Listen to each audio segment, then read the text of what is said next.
All right, hello everybody, and welcome back to the second race here in the Rookie Truck Series in High Velocity Racing.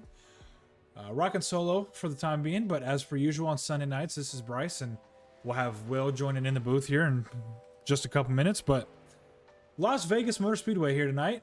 Looks like we've got about 41 drivers here on the schedule to attend. So we'll see how that goes tonight. Hope everything goes well. I'm sure it will. Gonna have a lot of drivers that are gonna be new to this style of racing here. Super speedway racing obviously is something that can be interesting at times. It could be easy and sometimes it can be difficult, but nonetheless, we got another mile and a half here on the schedule tonight.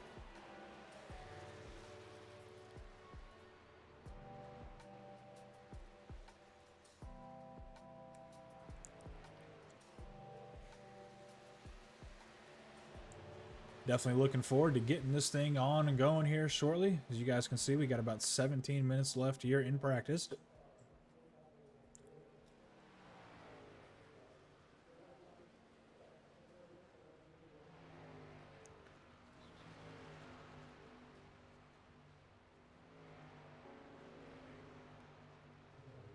$105 laps tonight, accompanied by 2 scheduled stage cautions here at lap 26 and 53. So potentially some strategy in play.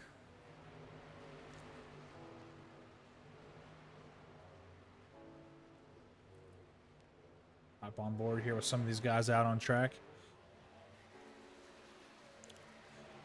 Hop on board here with the number 13 of David Meacham. He was our winner from last week's race at Daytona in the trucks.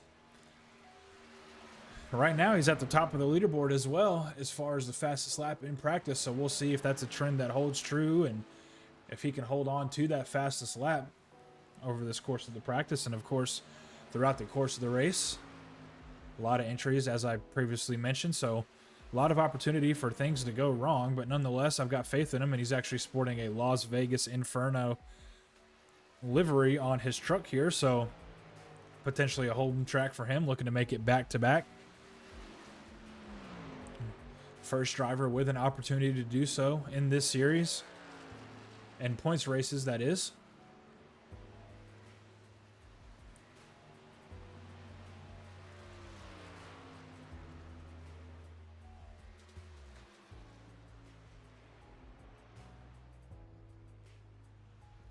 Looks like he's going to be practicing some green flag pit stops here as he hops off down the track.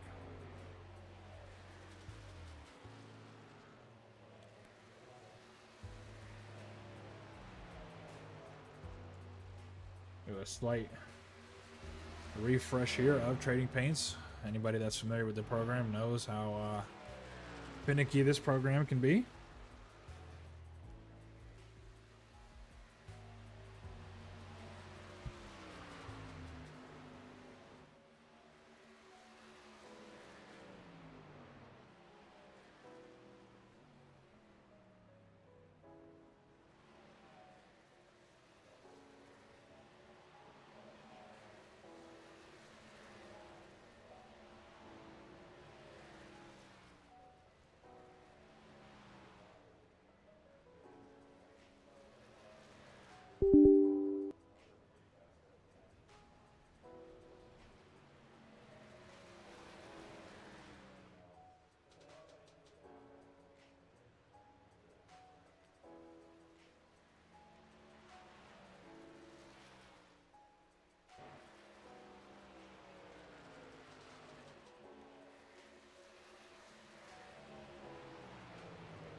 Hop on board here with some of these drivers as I got some things taken care of in the background and take a look at their paint jobs and see if we can't get them to load correctly.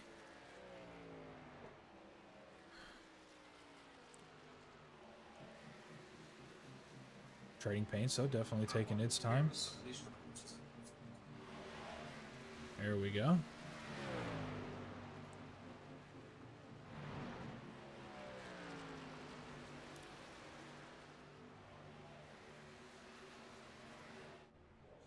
Yep, there we go. Paint jobs are all loaded back up and everything should be working now. So back to what I was saying earlier, again, the number 13 of David Meacham not out on the track currently, but holds the fastest lap here in practice by 0.03 of a second over Samuel Moser. So we'll see if he can make it 2 for 2 here. I'm sure as a driver here in this series looking to make his name known, that is definitely a task that he has on his radar.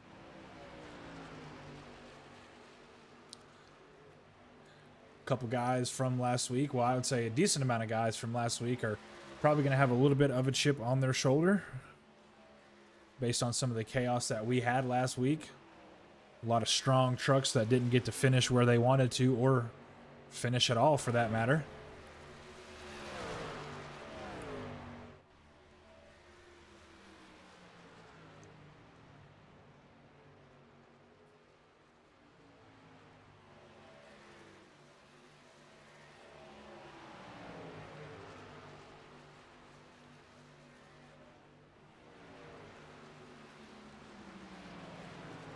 Some of these guys getting their laps turned here.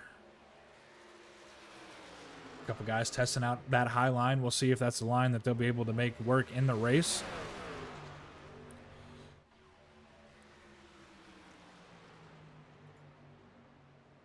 Taking a look at it here, we see a track temp of 105 degrees, so not the hottest of track temps, but nonetheless, it's definitely going to be a little bit hotter than what some of these guys are used to here in the desert in Las Vegas. 78 degree ambient temperature with 18% humidity, so humidity not too bad. That'll help the conditions a little bit. It won't be as slippy and slidey around there, but nonetheless.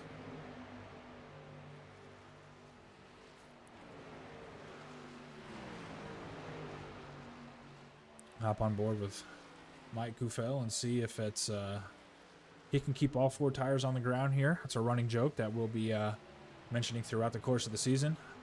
And while we were looking at him, of course, a fellow member of the admin team and kind of one of the early, I don't want to say necessarily founders of the league, but a guy that was pretty critical to some of our early success, especially with the podcast. And I know he also has a chip on his shoulder as well.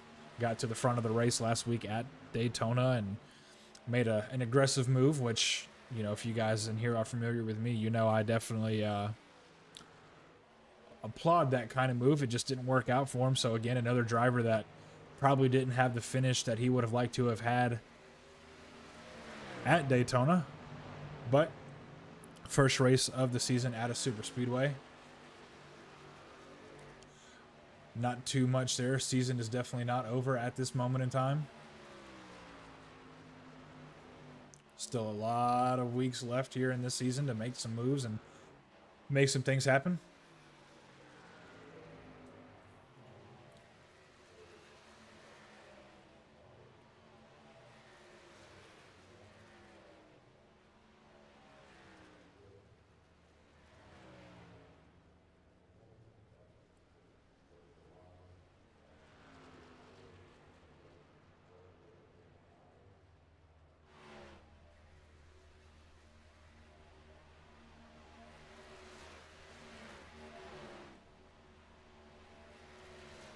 Pardon me as I do some more work behind the scenes here.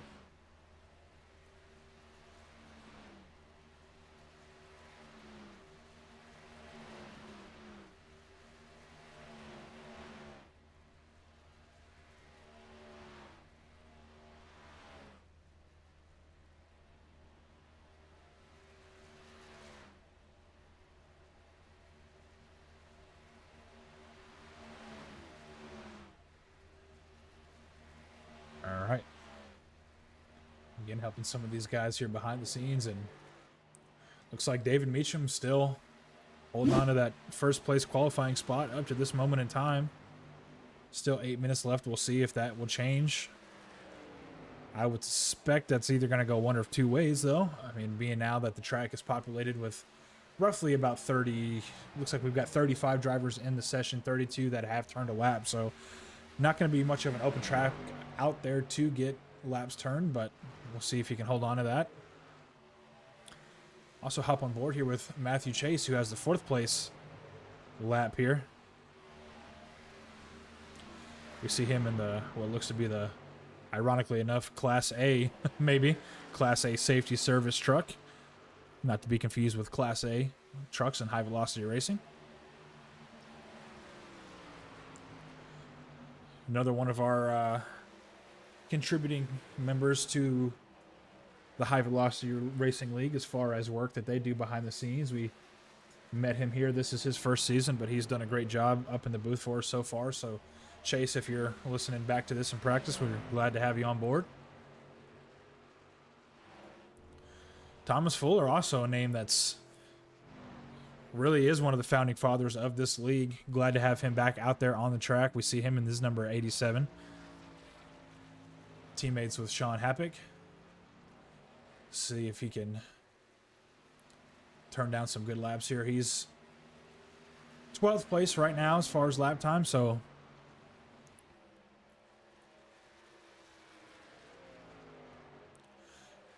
about just over middle of the way of the field.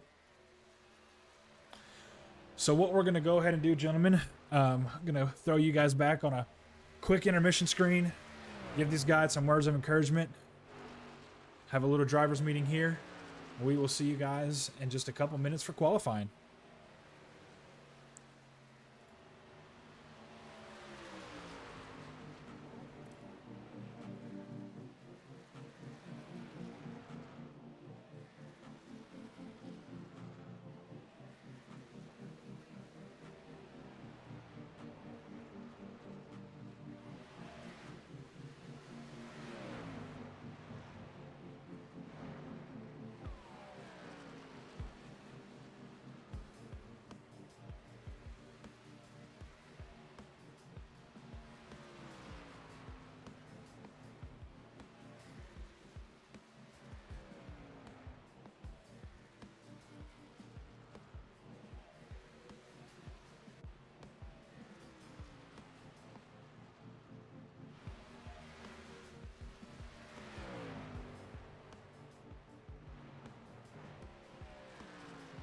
Mr. Fontaine.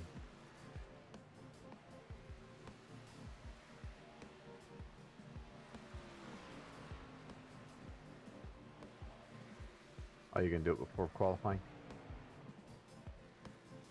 And we're just coming in right now.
All right, and we are back.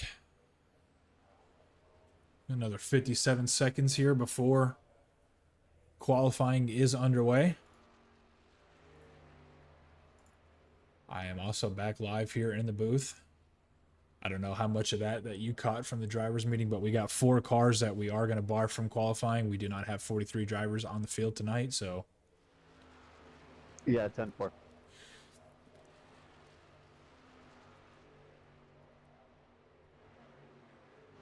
looks like that's going to be the 51, the 58.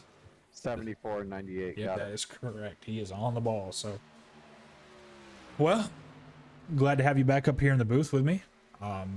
Last time we saw you was on Friday night in the A-Class trucks. Interesting race that I know what your thoughts were behind the scenes, but, you know, nonetheless, still a decent finish for you. We'll see if some of our hyperdrive boys here tonight can get it done and maybe bring one to the podium, if not multiple. Would be great, but pretty stacked field tonight. Slick track. Track temp, I think, is 106, unless that's, of course, changed over the last couple minutes here, but should be some interesting racing. Track temp right now is showing 100 degrees flat.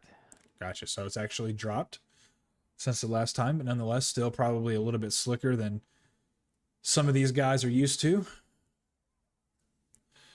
But as you guys can see here on the screen, qualifying is about to begin. We'll try to keep track of as many drivers as we can here. Brian Lewis is on the track. We need to try to get him off if you can.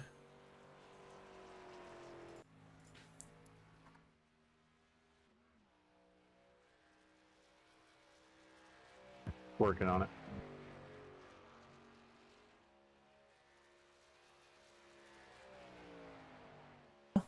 All right, hopping on board here with last week's winner from Daytona, the number 13 of David Meacham here. Looks like he's going to be crossing the green flag now for his first lap. We'll see what time he is able to put up. Had the fastest lap at the end of practice. So, local native here in Las Vegas, trying to see what he can do here this evening. Again, the first driver that has an opportunity this season to go back-to-back. Gonna be riding that high line here. He may be going for a second lap qualifying,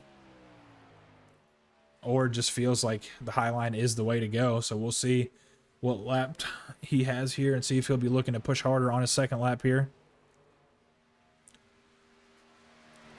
Yep, Sean Wilder actually taking the pole right now, but we'll stay on board here with the 13 for his second lap.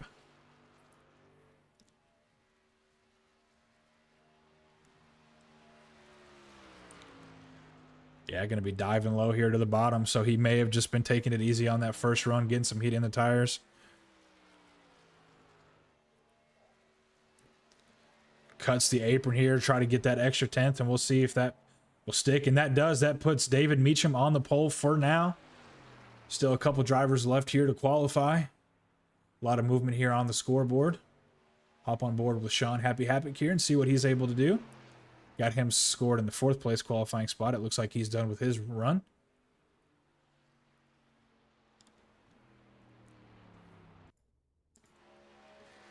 All right, number 32 is Shyler Simpson coming out of turn 4. We'll see where he ends up after this lap here. He'll stay the same. He'll be scored in that 20th spot. Couple guys making their way down to pit road. Again, there's a lot going on, but Kean Fry here off turn 4. Got him scored in 25th. We'll see if he's able to advance his position any.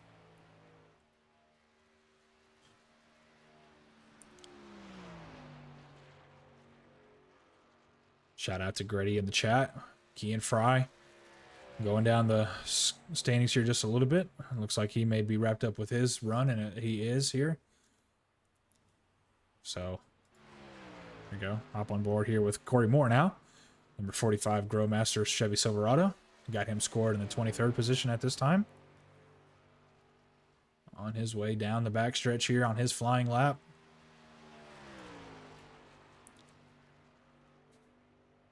Would like to see him a little bit closer to that apron. Hugging that line, take the shortest way around, but he does cut the tri-oval. See if he's able to advance his position, and he does. He goes from 24th up to the 6th place spot, so great run out of him. We see Dustin Bloodworth made a late surge here in his qualifying laps as well. Trey Young in the middle of turns 3 and 4 got him scored currently in the 25th qualifying spot. Cuts the apron again here. See if that bumps him up any, and it does. That brings him from 25th to 19th. So looks like we've just got one more driver left here on track for the moment, and there's the number 23 of Nicholas Formato. He scored 31st. We'll see. He advances his spot up to the 23rd position. Trey Young still on track, but he's going to be winding down his qualifying laps here, so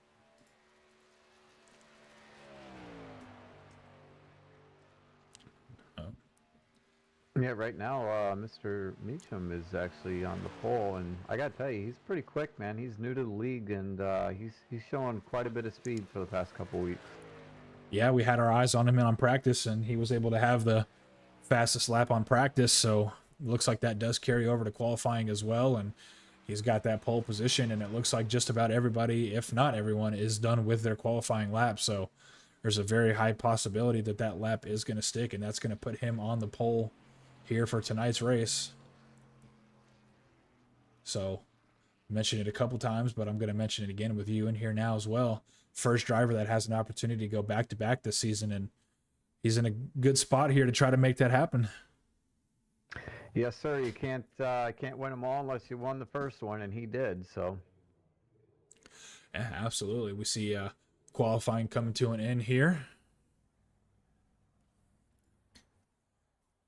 We'll give these guys some time to get back out there in the grid on track, and we'll go over our starting lineup for tonight.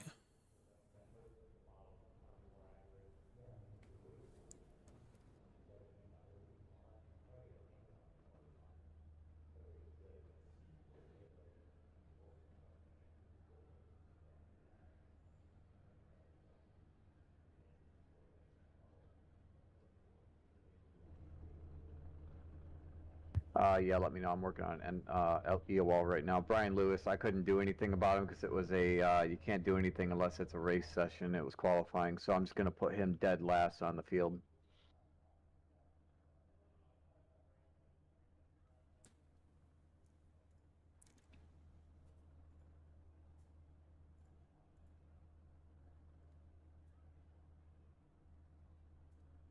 Uh,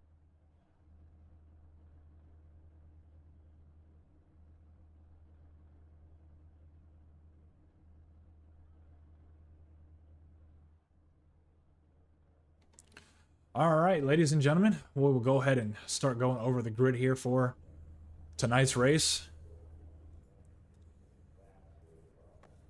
As we mentioned at the end of qualifying here, the number 13 of David Meacham looking to make his name known here in high velocity racing, starting on the pole.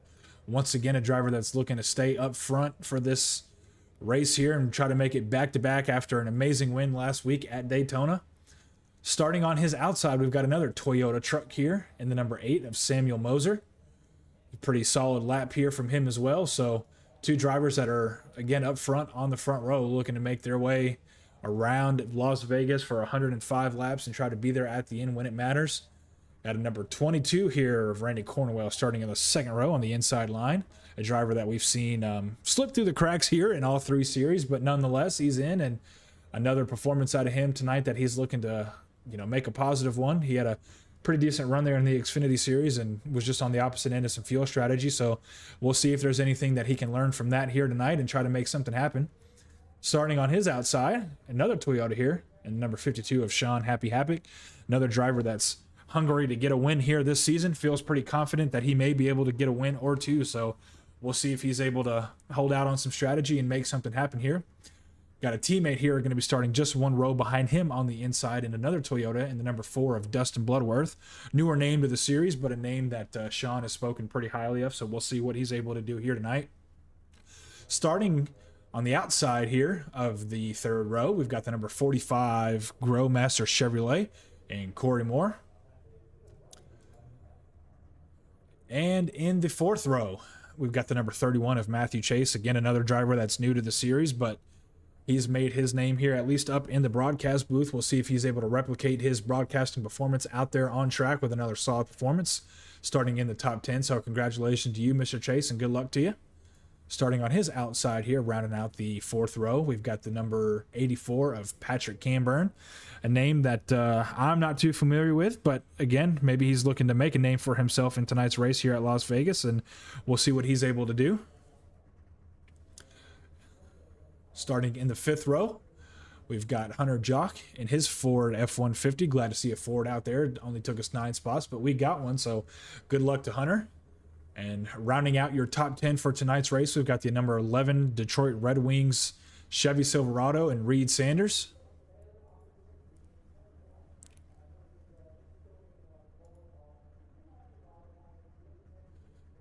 All right, and starting on the inside here in row 6, we've got the number 99 Sean Wilder. We saw a pretty strong performance as well from him in the Xfinity race at Daytona as well, so looking to see what he can get done and try to carry some of that momentum from Monday's race, so about a week now.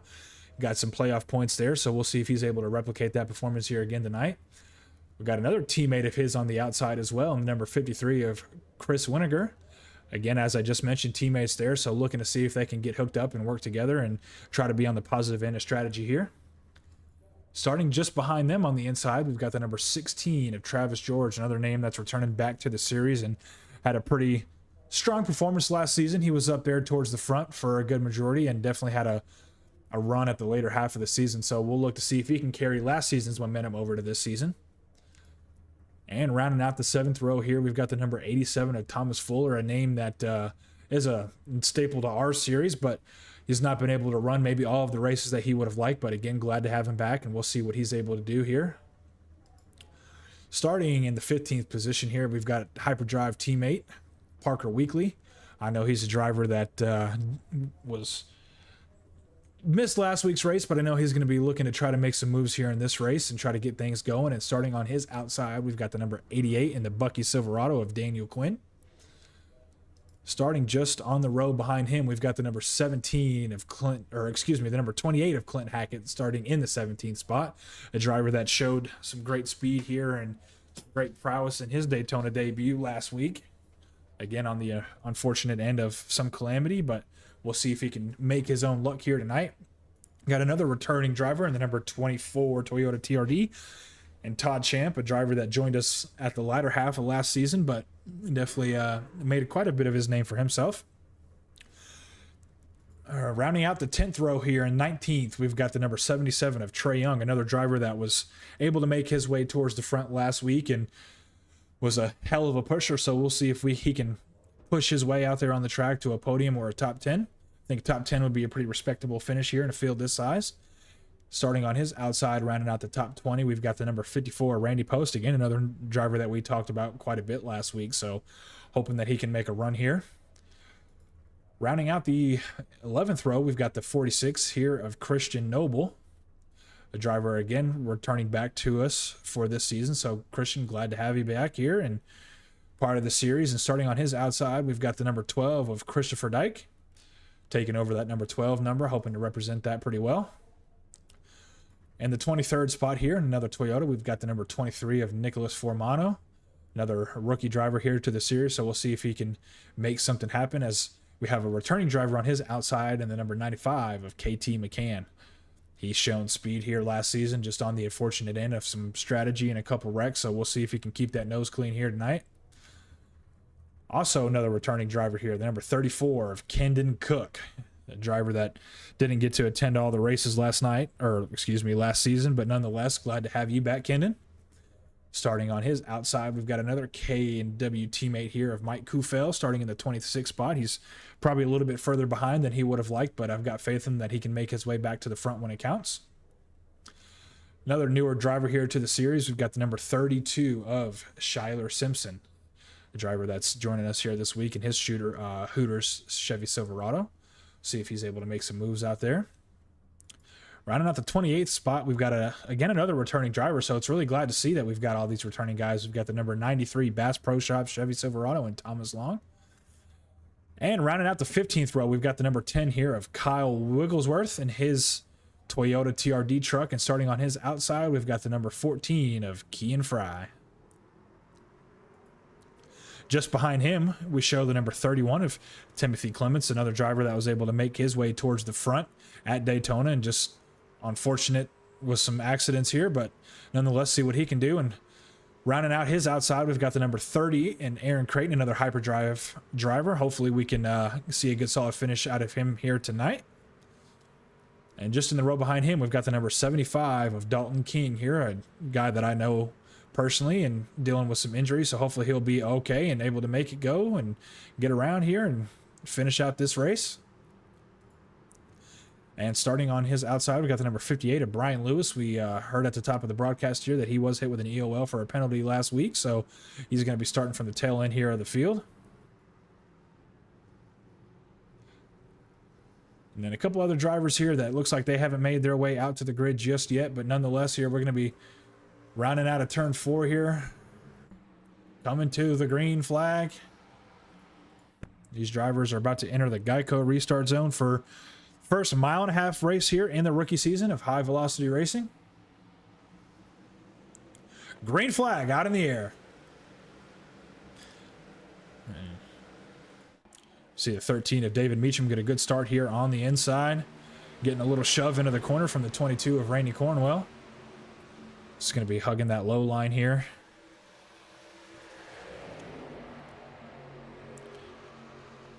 Fuel shouldn't be an issue here in this first stage, but we'll see if it will come into play. It looks like everybody is able to make their way. We see some cars too wide. Cars getting loose here. We got some loose cars here. Looks like everybody holds on to it. We see the number 88 getting a little loose and still potentially a little bit of contact with the number 12 of Christopher Dyke. But again, everybody keeps it under control, and we stay green flag racing here.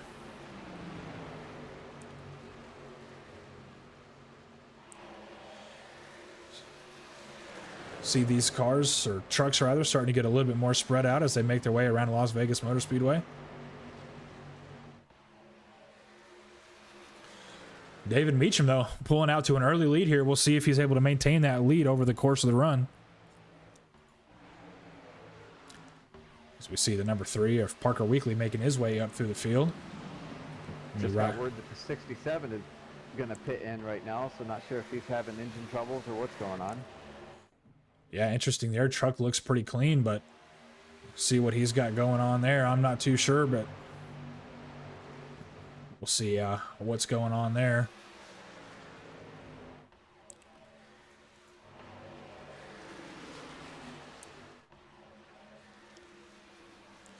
Hopping on board here with number 14 of Key and Fry. He's been able to make up 6 positions since the green flags dropped. Looks like he's just going to get settled in here behind the 23 and just try to ride and see what he can make happen here. I don't know if it's too early to say this or not, but I'm excited here. We got some actual green flag racing going on, side to side, door to door. Let's go. Yeah, absolutely. We see some close racing here between the 54 of Randy Post and the 95 of KT McCann. I believe those two are teammates. I have to confirm that, but no love lost there in teammates. And yeah, I'm with you. I mean, I'm a super speedway guy and I love super speedway racing, but I'm really excited to see what these guys can do here on a mile and a half. Yeah, and this track is not easy either. I mean, with it being Vegas and the temperature that's going on, I mean, it's slick out there for sure. I mean, they should be getting a little bit of grip at this point, but they're going to be getting pretty hot here real quick.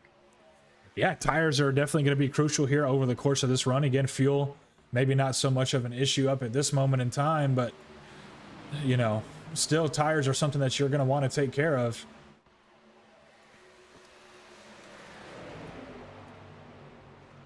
We got a yellow out. Yeah, yellow flag in the air, so I believe we had the caster curse here, as we call it, up here in the booth. Just talking about how excited we were for some racing, and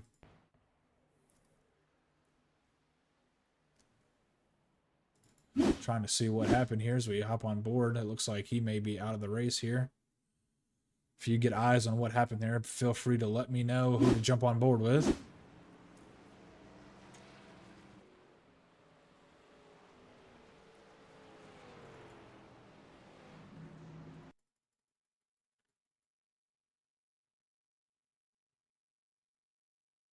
Oh, there it is. We see a little bit of a preview.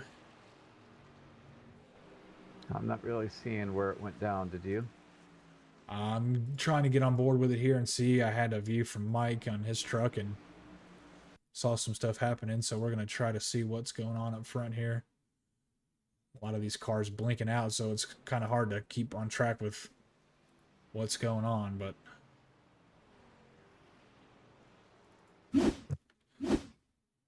scoring table showing me that the 58 of Brian Lewis may have been involved, and I don't know if he's been blinking out or what's happened here, but nonetheless, yellow flag out.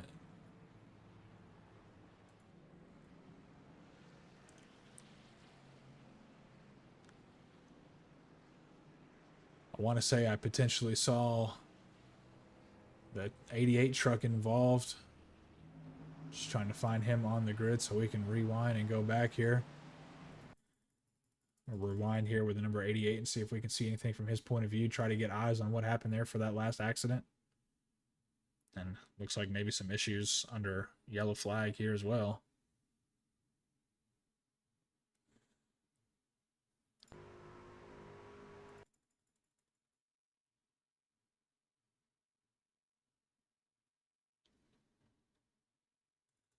Yeah, not really exactly sure what brought that caution out.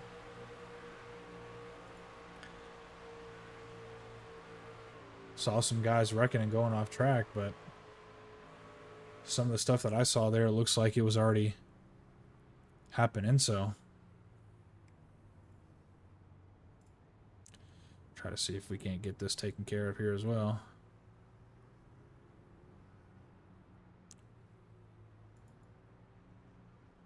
Bear with me for just a moment.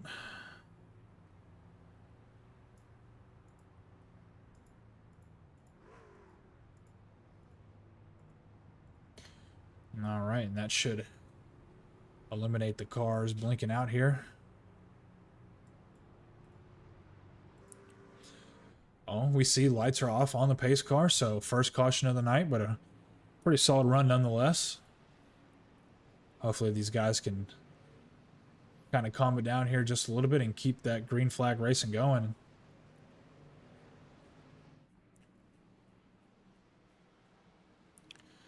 See these cars lining up here side by side. See if the number 13 of David Meacham can get another good start on the bottom and stay out front.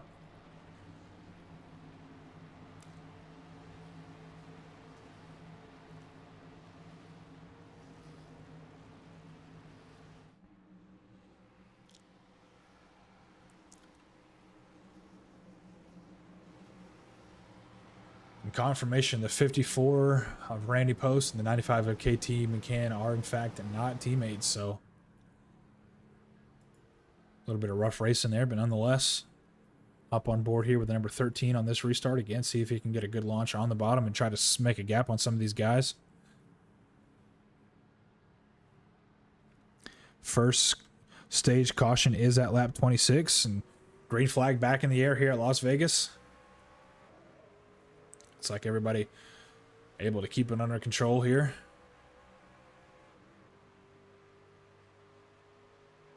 David just going to be hugging that apron here in turns 1 and 2, trying to get a good run away from some of these guys here on the backstretch, but we see some spread out racing throughout the field.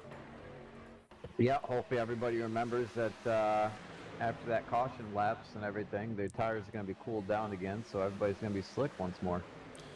Yeah, definitely take another lap or two to get the heat back in those tires. And see some movement here. Some guys getting loose off of turn 4. Just fanning out on the front stretch. The 11 of Reed Sanders is slow on the apron. Looks like some damage. We'll hop back on him really quick and see just what took place. This green flag stays out in the air for now. Yeah, it looks like he's already got a little bit of damage. Just gets loose coming off the corner, and Field checks up behind him, but everybody's able to save it, and number 11's off pace down on the apron on the backstretch, so not what you want to see if you're the 11 of Reed Sanders, but nonetheless, green flag stays out. We continue racing.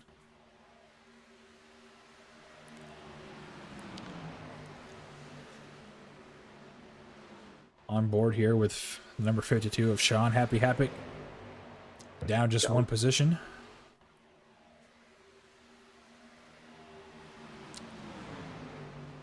And well, it looks like we're seeing maybe these top maybe 10 or 15 so trucks kind of pulling away from the rest of the field here. We kind of got two packs here. Everybody kind of spreading out here as far as pack goes. Some tight racing throughout the field, but some of these guys looking to make some separation here.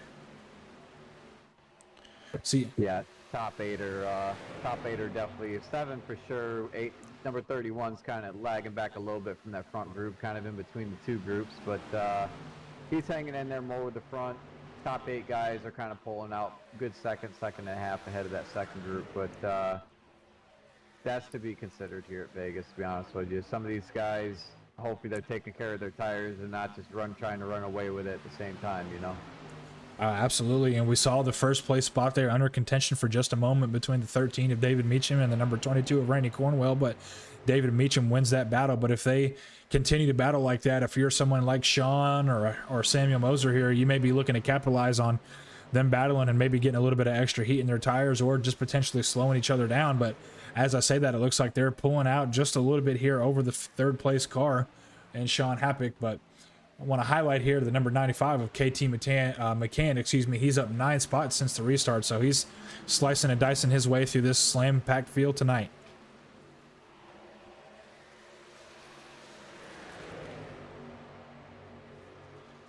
Most of the field getting single file. We've got some double file racing and about the middle of the field, but some of these guys are starting to settle in and find a rhythm here.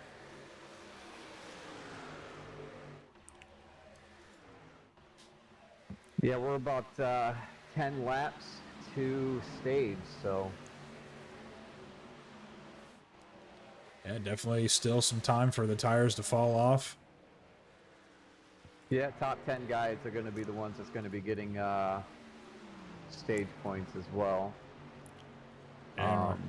So they're just 34 is up on the wall right now in that front group. I don't know if he's trying to give people room or if he's just up there inadvertently. Yeah, no, he's scored a lap down, so he's trying to do the right thing and get out of the way, but ends up putting himself in the wall. But no harm, no foul there. Stay green. That's 13 of David Meacham again is pulled away. He's got just under half a second gap to the number 22 truck behind him, but that may be by design. The 22 may be just trying to save a little bit in the tank and make a push here at the end of the stage. What is fuel usage here? What are we looking at?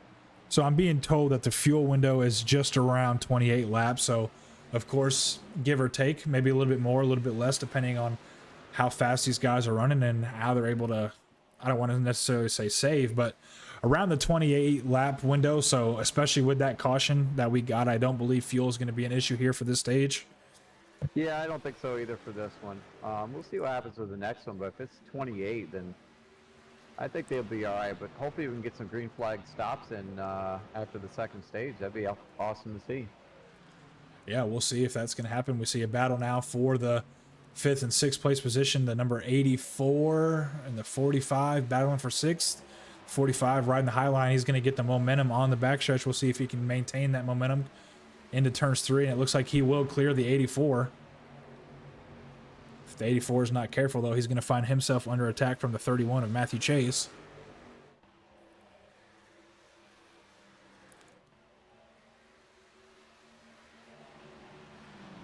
Yeah, these guys are really getting spread out. Now, I like to see that, though. Really shows who knows this track really well and everything. And as of right now, the leader's pretty much gone. He's got a good probably 0.8 of a second out there lead from the 22 car, and 52 is right on the back end of the second place car right now too. So he's ready to pounce. Yeah, these two are going to have to be careful with 5 laps to go in this stage. They don't want to battle too hard here, but it looks like it may be a battle for the second place position. But I know you and I both have experience here racing around Sean. I know he's a guy that likes to try to save tire, but sometimes finds himself saving a little bit too much tire and leaving too much out on the track. So we'll see if that's the case again. But as you mentioned, we've got the 13. He's got about a 7/10 second lead over the field right now, and slowly increasing there, excuse me. So we'll see if he's able to hold on for 5 more laps here on the stage. See Kean Fry moving his way up through the field, up 12 spots from his starting position. Scored in the 18th spot right now.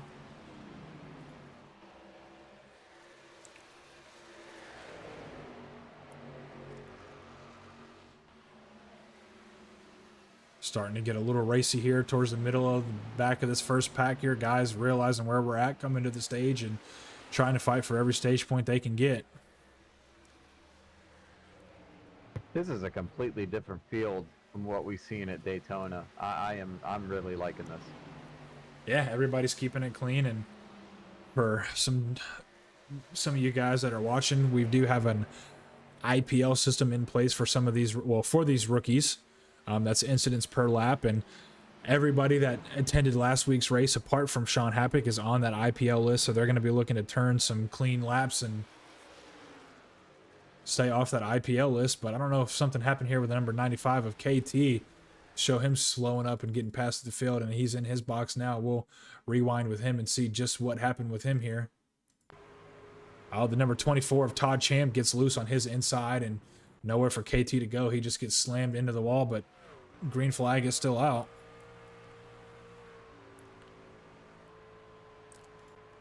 This looks like we'll be coming to the stage here in just one more lap as they cross the line.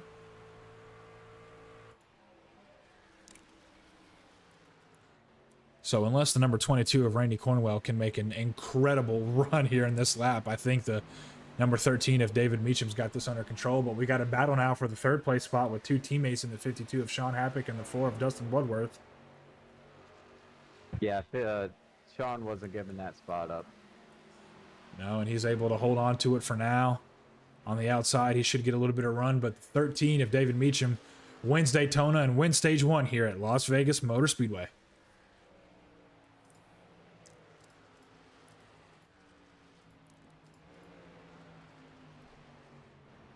So congratulations to the 13 of David Meacham. Again, he's looking to make his name known here in the High Velocity Racing League rookie season. And so far, he's done just that.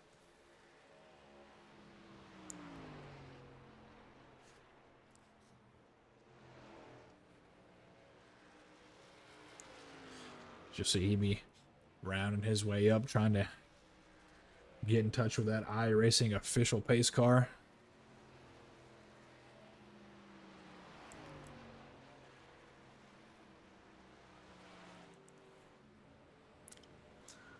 So coming to the end of the stage here, a couple of drivers I want to highlight. The number 28 here of Clint Hackett was able to make 8 positions up over the course of this first stage, and it looks like some of our other biggest movers here. We've got the 9 of Mike Kufel is up 10 spots from his starting position originally, and 24 with some damage. We saw him get into KT. Got number 14 of Kean Fry, though. He's up 12 positions from where he started. And our biggest mover of the race so far is the number 98 of John Shields. But these guys are rounding out turn 3 here. Should see some of these guys start making their dives down pit road.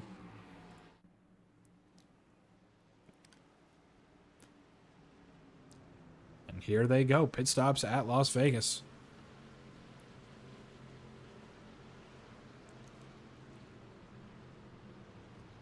So far, everybody makes their dive down pit road.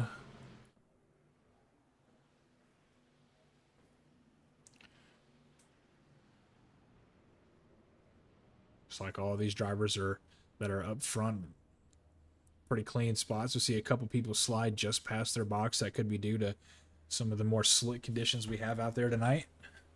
I gotta tell you, man, I love that first pit stall right there, because as soon as that truck drops, you're gone.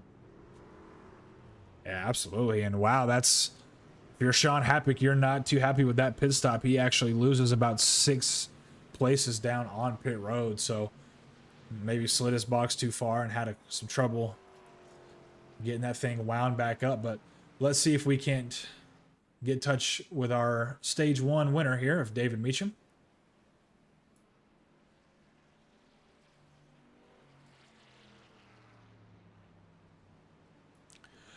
Hey, David, this is Bryce up here in the booth. You got a copy? Yes, sir. How we doing? Oh, doing well, man. Well, I guess the better question is, how are you doing? We were talking about it here on the broadcast. I mean, looking to make your name known here in this rookie season. You get the win at Daytona and qualify on the pole, and the next thing you know, you're winning stage 1. So you're looking to maybe dominate this performance here tonight. That's the hope and the plan. We'll see what happens. Absolutely. My home Well, track. I love Vegas. So yeah, I was just going to ask. I saw that you had Las Vegas there on the hood, and I think we had some intel before that you were from here. So good to see you running out front, man. And before we let you go out of here to this next stage, what I'm guessing the goal for you obviously would just be stay up front, yeah? yeah, that's the plan. Alrighty, man. Well, congratulations on that stage win in stage 1, and maybe we'll be seeing you back here again at the end of stage 2. Good luck to you. Thank you.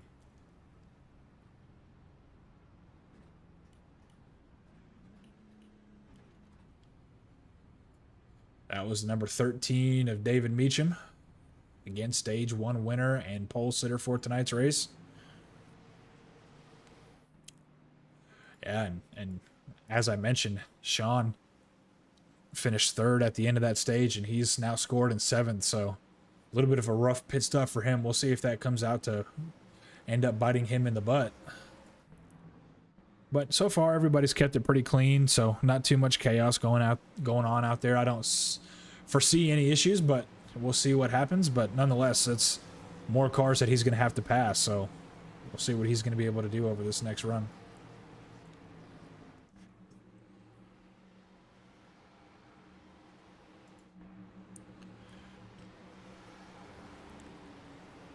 See the pace car make its dive down pit road. Drivers entering the Geico restart zone here at Las Vegas. Green flag back out, and David Meacham gets a huge start here on the inside.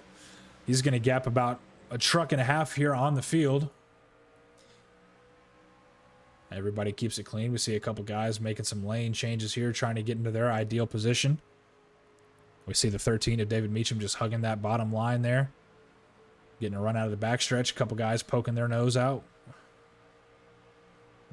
Truck slow on the apron, but we stay green.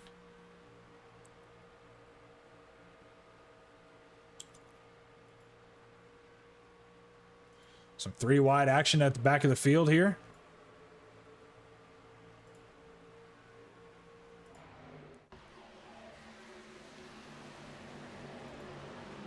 Three wide into turn 1.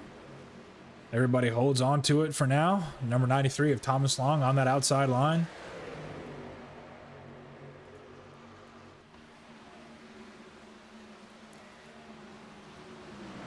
Looks like number 9 of Mike Kufel able to clear those 2 drivers and gain 2 for 1 there. Scored in the 17th for now, and we see some smoke, and it looks like we've got a caution on the track. Some drivers up into the wall on the front stretch.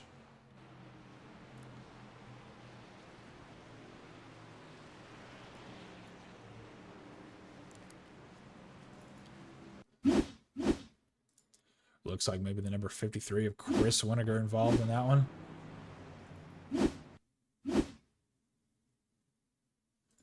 We'll back it up here and see what happens. Looks like he's on the inside of the number 3 and Parker Weekly coming into turns 3 and 4. Riding that bottom line. Oh, and interesting there. We'll have to see exactly what happens here. Maybe back this camera up just a little bit and see if maybe the 3 of Parker Weekly got loose on the high line, or if they just didn't realize maybe how close they were together. Yeah, I mean, it looks like just a little bit of a racing deal here. The gap coming off turn 4 just kind of closes up on itself, and the 53 goes high, and the 3 kind of stays in the middle, and maybe the 53 expected the 3 to be up a little bit higher than he was, but nonetheless, it looks like just 2 trucks involved in that, so everybody able to miss it and keep it clean.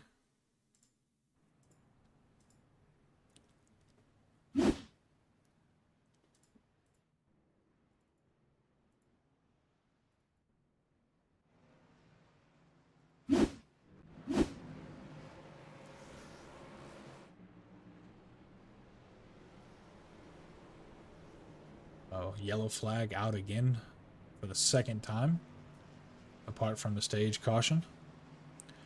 Lap 33 of 105, though, definitely moving on a lot quicker than we did at Daytona, that's for sure.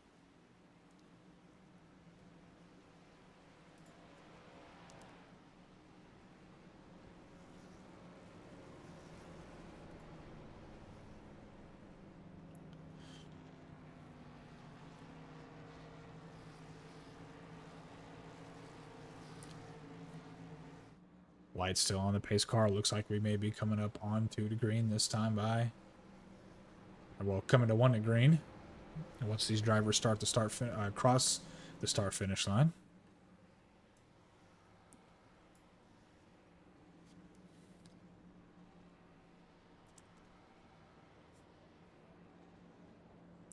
Up in there, we see lights are off on the pace car. Welcome back, Will. Yes, sir. Good fun race control, huh?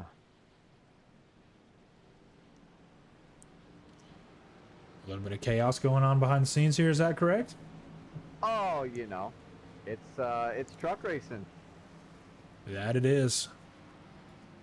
I was wondering if you were having some internet issues, but No, just never a dull moment up here in the booth. You know how it is.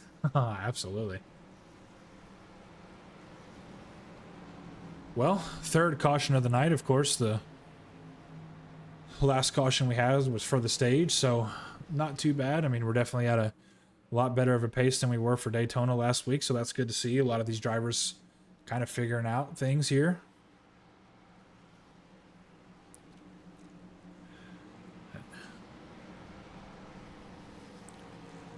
Tell you what, though, I am impressed with the number 13 here, David Meacham. I know he mentioned that this is a home track to him, but so far, I mean, he's really asserted his dominance out here tonight.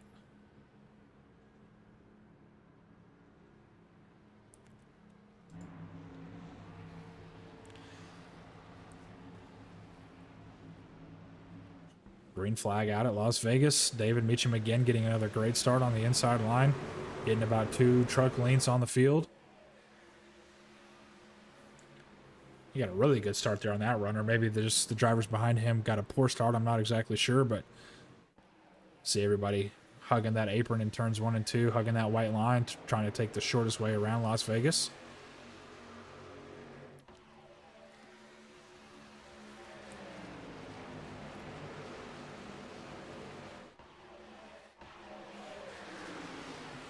Got a gaggle of trucks here, kind of all under a blanket here, about 4th to 7th, 8th place. All really tight racing here.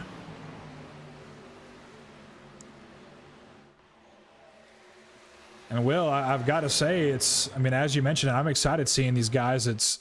We got Las Vegas here, of course, and looks like we got a little bit of multi-groove action. Some guys going in the middle, going up high, and staying down low. So looks like there's some viable options out there for these guys. Yeah, this track is, you can race pretty much all over. If you're up high, you're going to burn some tires up pretty quick, but you can make passes up there. And that's what we see here now. The 31 of Matthew Chase kind of staying up high on that high line and trying to get a run. The 52 gets to his left quarter and just barely clears him, but we'll see if Happy elects to follow him up there on the high line. As he's got the 45 of Corey Moore on his inside. He's going to surge up to his door, but Happy should get the run on the outside if he gets a good corner exit here. But the 45 hugging that white line in the tri-oval. He's going to be taking the shorter way around.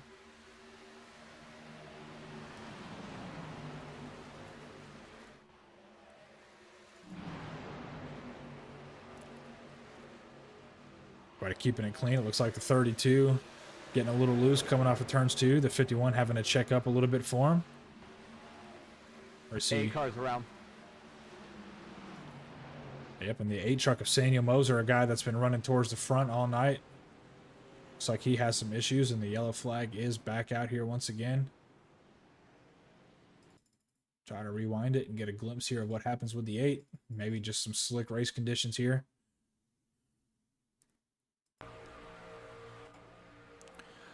Yeah, just up on the wall. Oh, gets the wall into turn 3, kind of knocks him down the track a little bit, and a little bit of netcode there between the 12 of Christopher Dyke, but looks like just a 2-car incident. We got a close call with the number 9 of Mike Kufel, but the number 8 of Samuel Moser just really trying to rip that high line, and you see right where the safer barrier starts, he just kind of clips the safer barrier there, and that shoots him down the track and nowhere to go for the number 12, and we do again see a little bit of assistance there from netcode as well, but nonetheless, unfortunate if you're the number 8 of Sammy Moser, because that's going to be a fast repair down. That's going to put him at the tail end of the field. Yeah, that's really, I'm not going to say really bad netcode, but There's a decent amount of space there between the 12 and the 8 there, but nonetheless, safer barrier assisted in that one. See if we have any more drivers coming down pit road. I would imagine, of course, the number 8 of Samuel Moser, will be seeing him down pit road, getting that fast repair done. So that's our second place starting driver. And you see there it is, the smashed up right front magically fixes itself.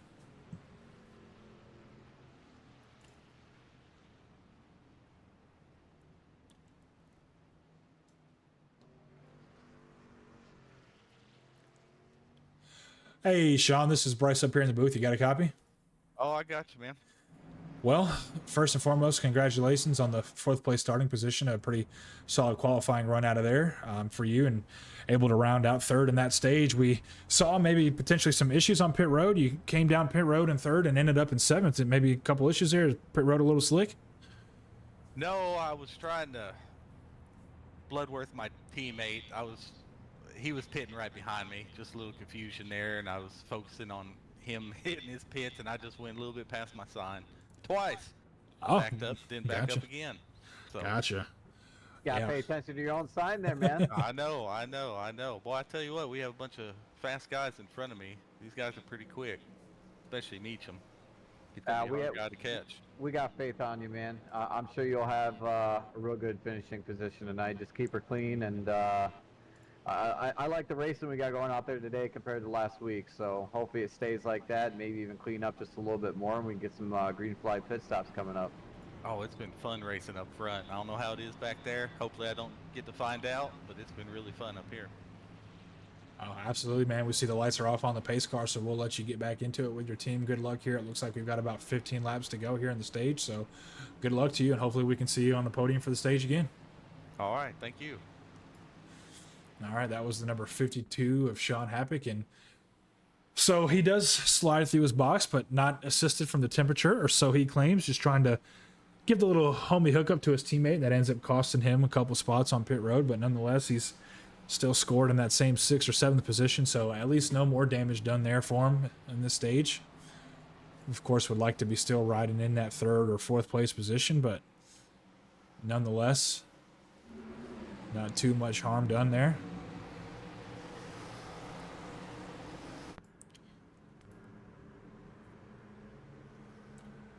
Pace car going to be making that aggressive left turn down to pit road as these trucks enter the restart zone once again.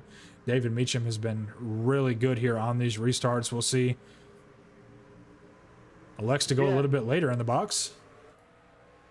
Luckily, there's no water barrels at the entrance of that pit road for that pace car to get a hold of. Yeah, shades of Phoenix here in the Cup Series race, but yeah, the number 50, the number 13 of David Meacham has been really good on these restarts, able to get pretty decent gap. But as we say that, we see the number 22 of Randy Cornwell get a great run on the bottom, and he surges up to his bumper here. Going to be taking the high line in 3 and 4, see if he can carry that momentum onto the front stretch and try to give the 1st place spot some contention there. And he's going to, for sure. He's using that high line for good momentum coming down these straightaways. But like I said, you're up there for too long, you will burn them tires up. Yeah, absolutely. Kind of hugging the middle here, trying to squeeze the 13 of David Meacham down. 10 to go here in this stage, looking to see if he can't make his way towards the front of the pack. Yeah, Sean seems to be moving up pretty good too. He's fighting for 4th right now, so he's gained a few positions since that slip up on pit road. Yeah, we see him riding that high line as well behind the number 22 of Randy Cornwell. So again, 9 to go at the stage as they cross the line, and Sean's definitely looking to make his way back up there, and it looks like that top line might be coming in just a little bit more, but as you mentioned, it may be faster, but for how long is the question. Yeah, I like that high line, especially late in the run. I'll use it for that momentum to get by people, but if I can hit that low line, I'll stay down there as long as I can, because that's going to save them tires. Yeah, absolutely, and tires are always a factor at a track like this where in the trucks, for the most part, I mean, you could run it flat out. You won't be able to do it for too many laps, but not a lot of throttle input required here unless you're saving tires, of course. So we'll see who can do that the best. And that top line is rolling pretty good. The number 22 is still able to stay on the outside of 13 now. coming down here to these last couple laps in the stage, if I'm the 22, I might be looking to even duck down half a lane and then try to really pinch off that exit for the number 13 and try to get that side draft coming off the corner. But I will say, if I'm the 13, I think I like my chances here being on the inside, because coming to the green and white checkered flag for stage 2, you can cut that apron and really shorten the distance that you have to take around that front stretch. Yes, you can. Absolutely. We'll probably end up watching a 22 truck here within the next couple laps. He might end up falling back a little bit from that 13. I can guarantee you them tires are going to start screaming here very soon. And close racing all throughout the field, and the 52 able to complete the pass to the number 4 and just barely completing the pass on the 31. Looks like they'll still be side by side in turn 1, but if Sean can get a good exit out of 2, he should clear the number 31, and if he does, we'll see if he'll elect to stay on that high line or if he'll try to ride the bottom and try to maybe save tire for a lap or 2. But here he does. He gets the run off the high side, and it looks like by the end of the straightaway he will clear the 31. We'll see if he'll duck down and try to ride that white line, and that indeed he does. So maybe he's starting to feel some of the heat in them tires on the outside and seeing if he can't try to make a run here. And these two keep battling up front, he might put himself in a good position. But as I say that, the number 22 falls back in line behind the 13. Like I said, another couple laps. Yeah, hit the nail right on the head. And if you're the 52, you might be seeing that out your windshield and seeing how he's able to fall off and maybe scared of that. But he gets a good run here. He's going to be getting a little bit of draft from these trucks, so we'll see if the 52 has anything to say about this fight.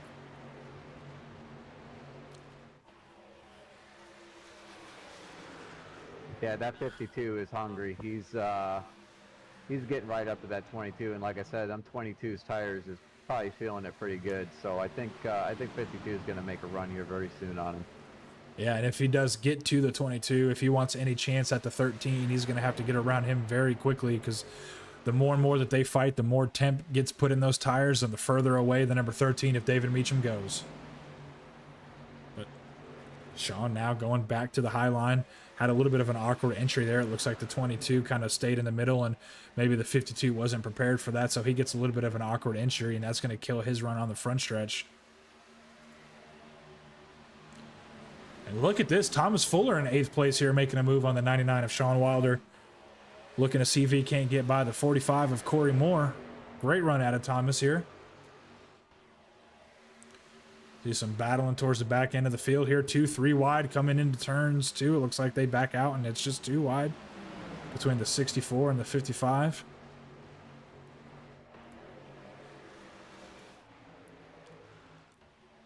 Yeah, it looks like Sean's just kind of falling off just a little bit as we come up to 2 to go. In this stage, he's really trying to hug that apron. See if he has anything to say about the number 13 or the 22.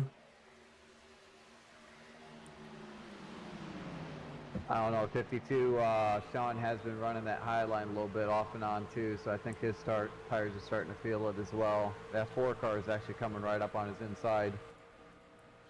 Yeah, we see them battling. So white flag here for stage number 2 at Las Vegas Motor Speedway. The number 13 just going to be riding that bottom line, and 22 falling off a little bit as we see the number 4 on the inside of 52 looking to complete his pass, trying to get that extra stage point for the season.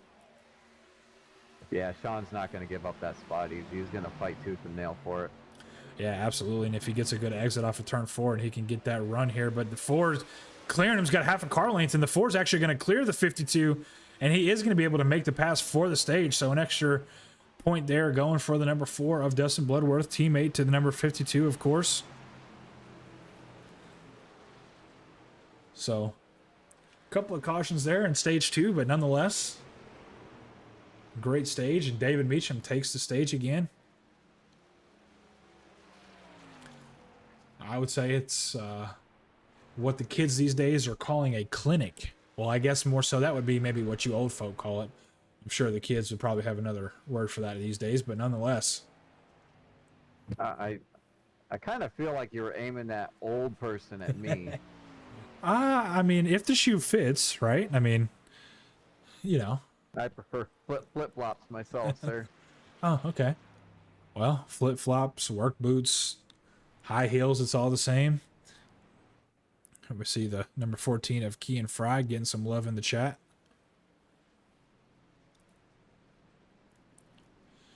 So stage 2 complete here at Las Vegas Motor Speedway. Looks like the 13 of David Meacham has probably led just about every lap so far. The 22 may have gotten the edge there on a lap or two. But so far, I mean, depending on how many laps he has led, he's probably going to get that bonus point for the most laps led, being that we're on lap 54, going to be coming to 55 as we cross the line. So potentially another bonus point there for the number 13 of David Meacham. And again, barring any late race trouble, he's going to be in a good points position.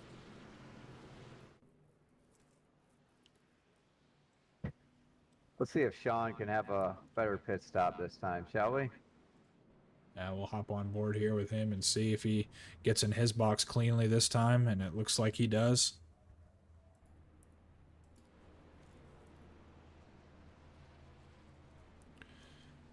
Looks like everybody up front getting a pretty clean stop, electing to take 4 Goodyear tires, fill up on that Sunoco race fuel. And as these drivers come out of pit road here, let's see if we can't get in touch with the number 22, Randy Cornwell, and see what he thinks about this performance. He's been in a close second all night. Hey, Randy, this is Bryce up here in the booth, man. You got a copy? What's up, buddy? Oh, man, just watching this amazing racing up front. I mean, number 13 has kept it pretty solid in front, but you were able to kind of put him under some heat for a couple laps. What are you seeing out there, and what are you looking to do here in this final stage to try to get past that 13? I've been trying to figure that out so far for 50 laps. I have no idea what it's going to take. I thought when I had, when he gave me the outside and I was holding him down a little bit, I'm like, he's going to lift at some point. That front tire's going to get hot, but he's doing a heck of a job. I don't know. Just had maybe a little luck, maybe a pit stop. We still got one more to go, so we'll see what happens. Yeah, absolutely. We were talking about it here on the broadcast. We did mention that very thing. You were riding that high line. We were wondering if you were going to pinch him down any harder and try to get that run, but looks like that high line does have some speed, but it may be wearing out a little quickly, so we'll see what happens, man. Tires wore out, I thought, and I think one time I made a mistake. I kind of twitched it a little too much trying to crowd him, and I don't know. I didn't want to cause a wreck, No, absolutely. Well, it's been fun to watch up here in the booth, man, and congratulations on at least 2 second-place finishes. That's still going to be some pretty solid stage points out of you, so we'll let you get back with your team, man, and good luck here in this 3rd and final stage. Thanks, man. I hope we can put on a good show to the end here. Let's see what happens. Yeah, absolutely. That was number 22 of Randy Cornwell, and as he mentioned it, he was trying to pitch down to 13, but so far it sounds like he may not have anything for him, but this is where opportunity may strike. We see 2 trucks here on the front row that weren't up there for a majority of the race. That we saw the incident there with the number 8 of Samuel Moser, and the 28 of Clint Hackett has made his way up there. So we'll see what this number 13 can do when he doesn't have some clean air on his nose.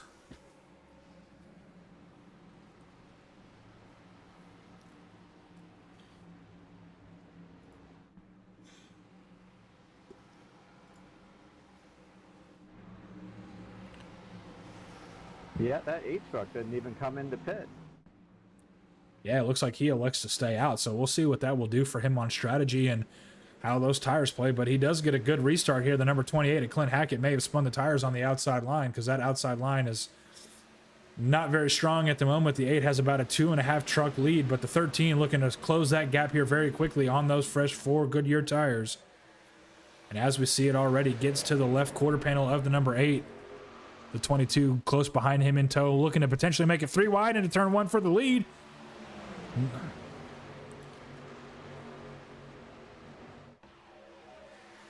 And David Meacham able to make quick work here of the field. The number 98 gets loose. We got a caution on the track. The 78 and the 98 getting loose, and a big impact there, a big hit for the 88. We caught that just as it was happening. We see some cars. Oh, cars just piling into the wreck. They're not done wrecking just yet. Caught that at just the perfect time, or if you're the number 77, maybe not the perfect time for you, but we'll hit a little rewind action and see what exactly happens. And that's as I suspected. Again, drivers on some cold tires here. 77 tucks behind the 98, who gets loose and chases it down the track, clicks the apron and just trying to save it. And 77 just gets into him a little bit, and the number 98 just still trying to hold on to it, hooks him, and spins in front of the track, nowhere to go for the 88, and then we start to see some of these drivers just piling on in. Two hyperdrive guys tangled up in that wreck, unfortunately. The number 51 of Alex Nose and the 3 of Parker Weekly. So we'll see if those will be race-ending hits for those two drivers or not. Yeah, Parker's had a pretty rough night tonight for sure.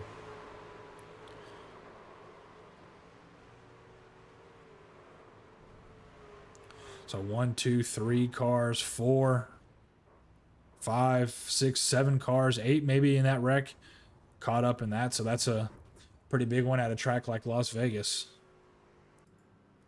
8 to 9 car pile up there, but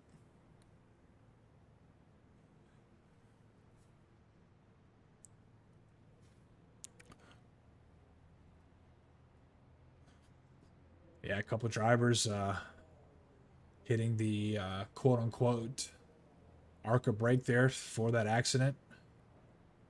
Guy's not able to get it slowed down in time, and that's something that we'll probably get pretty used to seeing here in this league for these next couple of races until guys kind of start to figure things out a little bit and try to make their way through. We definitely all understand trying to gain as many positions as you can, but ARCA braking not the way to do it. Mr. KT McCann, 95 truck, got the lucky dog that time around. Yeah, so that'll put him back on the lead lap, but we'll put him at the tail end of the longest line. So still not the most ideal position, but It's better than a lap down. That is correct. And yeah, on board here with the number 3 of Parker Weekly, and we see his truck is beaten up and bruised, and he's still on pit road. So he may have already elected to use that fast repair, and he's going to try to get as many of these repairs done as he can and hope that he can maybe get some more cautions and try to get back out there. Earlier in a pretty good sized wreck. That he barely could drive his truck after that wreck, so I know he came into the pit, so he probably used his quick repair at that point. Gotcha. Well, again, we're getting about a 28 lap fuel window here, and we had a pretty decent run there. Well, I take that back. Actually, we got into turn 3. I don't know what my brain was thinking, but some of these drivers electing to stay out and some coming back down just to top off. So if this thing were to stay green, that's going to put us pitting at about lap 80 to 85-ish, again, depending on how these guys run this thing out. So if we can get to a green flag pit stop here, that'll really shake up this race because we haven't experienced that yet here in the Rookie Truck Series. Yeah, that 8 truck, I'm not sure about his strategy. I mean, as of right now, it's working for him. I mean, he moved from first position only to 3rd so far, but we really only had like a lap or 2 of green there. But I got to imagine with them older tires, he's going to feel them pretty quick, and he might get freight trained. Well, Will, if we keep getting these quick cautions like this and they keep going through those heat cycles, I mean, sure, those tires are going to be a little bit more worn down, but these caution laps are really kind of helping him more. So if we get another one of these quick cautions or 2, he may not be in a bad spot. It's definitely it's a gamble of what he did. We're at the right place, right track for that right now for gambling, so we'll see. Yeah, absolutely. And some of these drivers looking to gamble their way into victory lane here. The number 13 trying to solidify a dominant performance thus far, but we've got to highlight some of these drivers. The number 4 of Dustin Bloodworth, the number 31 of Matthew Chase, and the 52 of Sean Happick, and of course the 22 of Randy Cornwell that we talked to at the end of that stage, all able to stay up front for a majority of the night. And as we say that, David Meacham gets another incredible start here. Pulls about 3 truck lengths. Maybe the 22 spinning his tires on the outside line.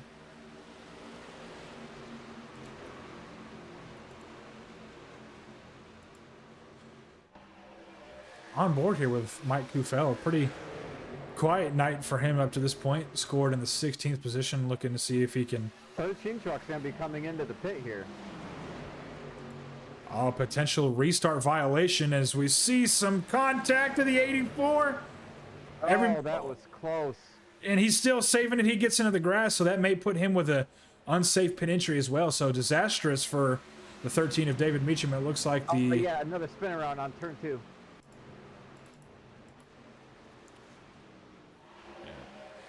Green flag stays out so far. So disastrous turn of events there for the 13 of David Meacham. especially staying green. A caution would have really helped him here in that position, but he's more than likely going to go a lap down at least. We see if you him. can go back. It looks like the 84 truck actually gets like he got freight train because he barely missed Meacham. And then he ends up getting hit coming into turn 1 and spins it down in the apron.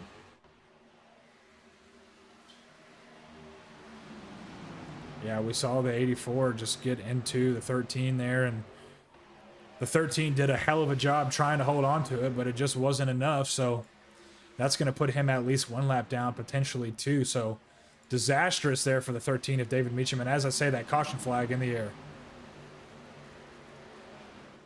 Never mind, I lied. We're green flag racing. Green.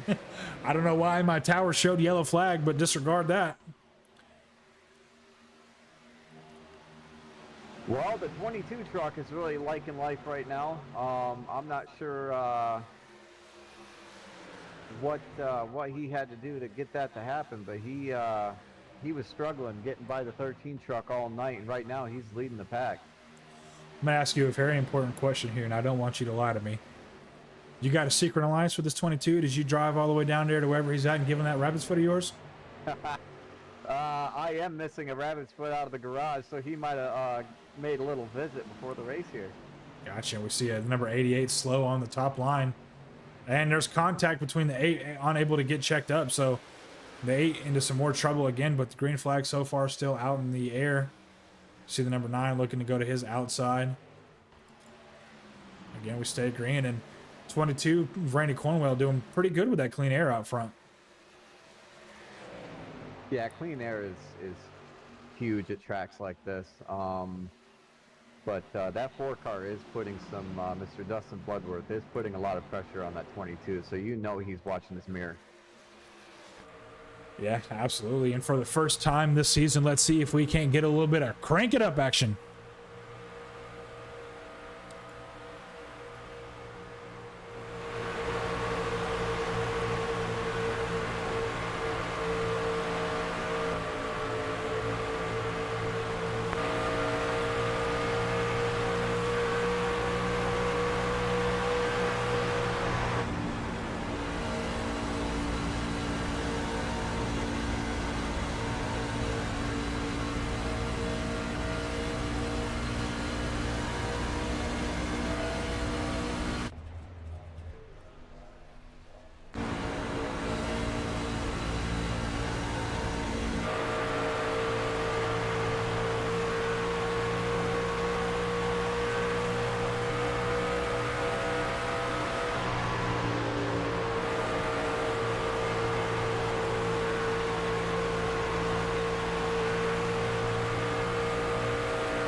All right, well, there it was. We cranked her on up, and some of these guys are cranking out some positions. The number 52 of Sean Happick now attacking the number 99 of Sean Wilder as we see him collect the safer barrier on entry.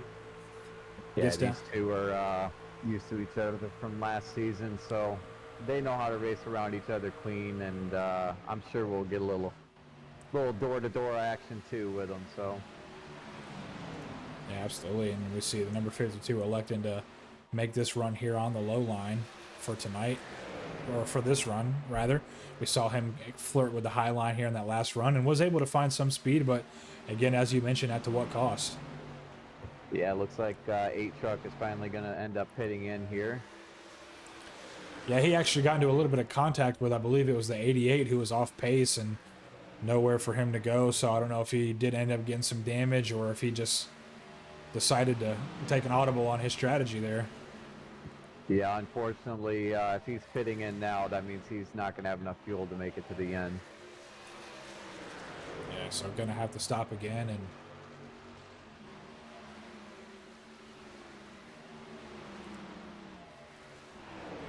hopping on board with the 13 of David Meacham. Again, we saw that contact there as he was going into pit road. Disastrous for him. That penalty that he had just really kind of compounded some. So what happened there? I didn't even catch that. Did he jump the start? That's what I'm guessing had to have happened. Gotcha. Yeah, there's a restart zone. Most of us call it the Geico restart zone because there's Geico written on the, usually on the track and on the wall. And if you start before that Geico restart zone ends up coming up, that's a drive-through penalty at that point. Yeah, I mean, I was talking about how good of a jump that he had over the cars behind him, and I know he's been pretty solid on the restarts. Contact up front. Car gets into 22. Yep, collects the number 22, and caution is out. It looks like the number 22 though was able to save it. So, Yes, he was. interesting choice of caution there from iRacing, but nonetheless, the Ford gets into the number 22 of Randy Cornwell. So, well, it's got to be said. At this point, I don't know that the first place position is the place to be this race. I'm almost thinking that too, to be honest with you. I mean, nothing malicious there, of course, and it's got to be said, a hell of a save from the number 22 of Randy Cornwell. We see here in his driver profile picture that he does have a background in dirt racing, so I would have to take it and guess there that dirt track racing there had a little bit of a play in how he was able to save that truck. Oh, I can almost guarantee you that. I like messing around a little bit on dirt as well, and it does come in handy. Yeah, I come from a drifting background as well, so I know what it feels like to be sideways, and so does the 22 after that incident. Yep. He was, let's actually hop on board here with his cockpit and see the wheel work that went into that save. Go to this view for now. That way we don't get a spoiler on just exactly how far turned to the right he was. There might be a little fuel saving going on here, to be honest with you, after this run. Because if we got some guys pitting here, it is going to be 28? Yeah, 28 laps. And you said the fuel run was what? 28 laps is about what the fuel window was. Oh, yeah. We might make it with these guys pitting here because we got another caution lap or two to go. So I think they might actually make it, which I'm surprised the 22 didn't come in then. Yeah, I mean, especially after that spin, unless maybe some of these... No, yeah, everybody is down pit road. So, yeah, I mean, that's really going to hurt Randy Cornwell not coming down pit road here. I mean, especially after having that big of a moment. I mean, he's going to have a lot of extra built-up heat and wear in those tires from that. So, interesting choice there, but he may be looking to see if he can hang on and maybe get another quick caution. And because also, I mean, yeah, if he hasn't pit, he's not going to be able to make it on fuel either. He's not. I'm almost wondering if he's taking a gamble here. Gonna stick with the tires he's got because I know we just pit not too long ago. So if he holds off as well as he can up front, we get another caution. He's going to be the one out there with the freshest tires with him saving that last set.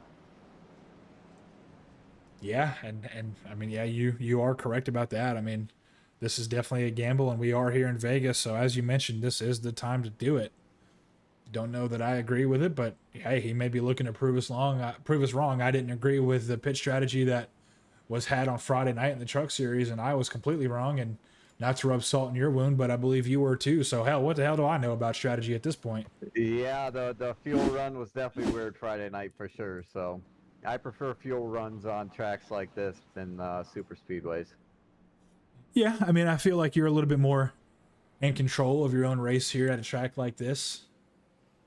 Some of these drivers, though, may not be thinking the same thing.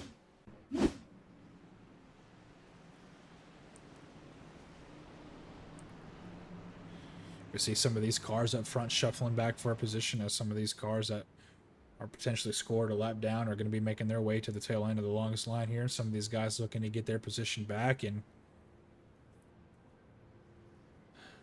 Yeah, we'll see. I mean, another thing to talk about here too, there, Will, is with these couple guys up front not pitting, how good of a restart are they going to be able to get, and is that going to jumble up the field through the restart zone?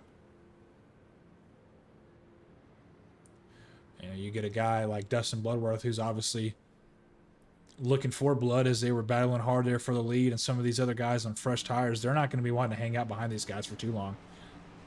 We're getting to that point where we're getting into our window, and it's go time for these drivers.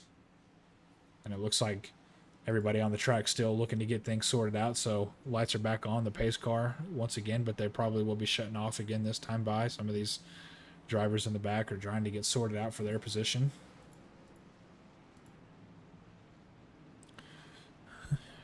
Got the number 75 of Dalton King getting some love here in the chat as well.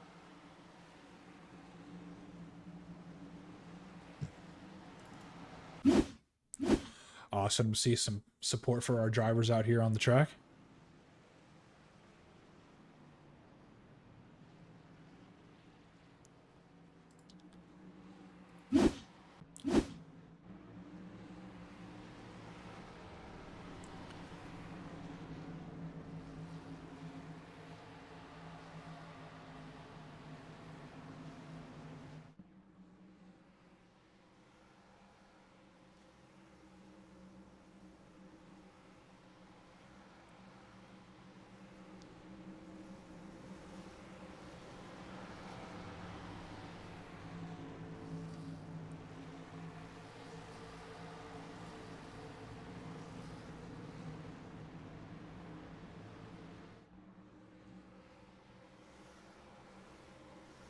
All right, drivers in that Geico restart zone now as we speak.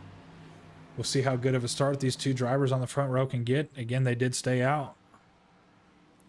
Huge jump for the 22 in the restart zone. Gets a great launch. We'll see if that'll come with a penalty, as it did for the 13 of David Meacham, who unfortunately is still scored a lap down at this moment in time. So he shows to be about the 4th or 5th car in line, a lap down. We'll see if he can't make his way towards the front of that line. And caution flag back out. Flag.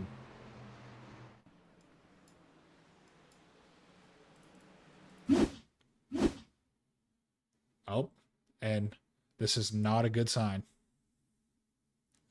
Hopping on board with the 32 of Shyler Simpson, who may be one of the drivers involved, and we see the 13 in close proximity to him as well. Yeah, the 13 gets turned by the 55 into the 32, so not a good night after that penalty there for the 13 of David Meacham. It looks like they're going 3 wide into the corner, and just gets hooked on the 55's nose and sends him around into the 32, and some damage that he's probably going to have to take a fast repair for as well. And you really hate to see that for David Meacham. I mean, he's been solid for the first half of this race, and unfortunately, the race, or the rate that it's going, he may not have anything to show for it.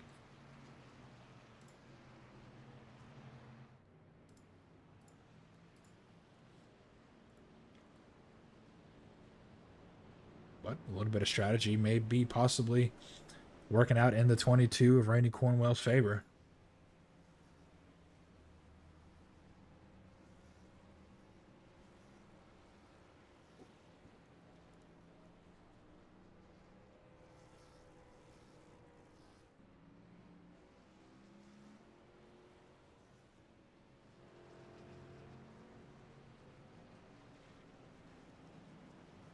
Now we see on the scoreboard up there, 24 laps to go here at Las Vegas.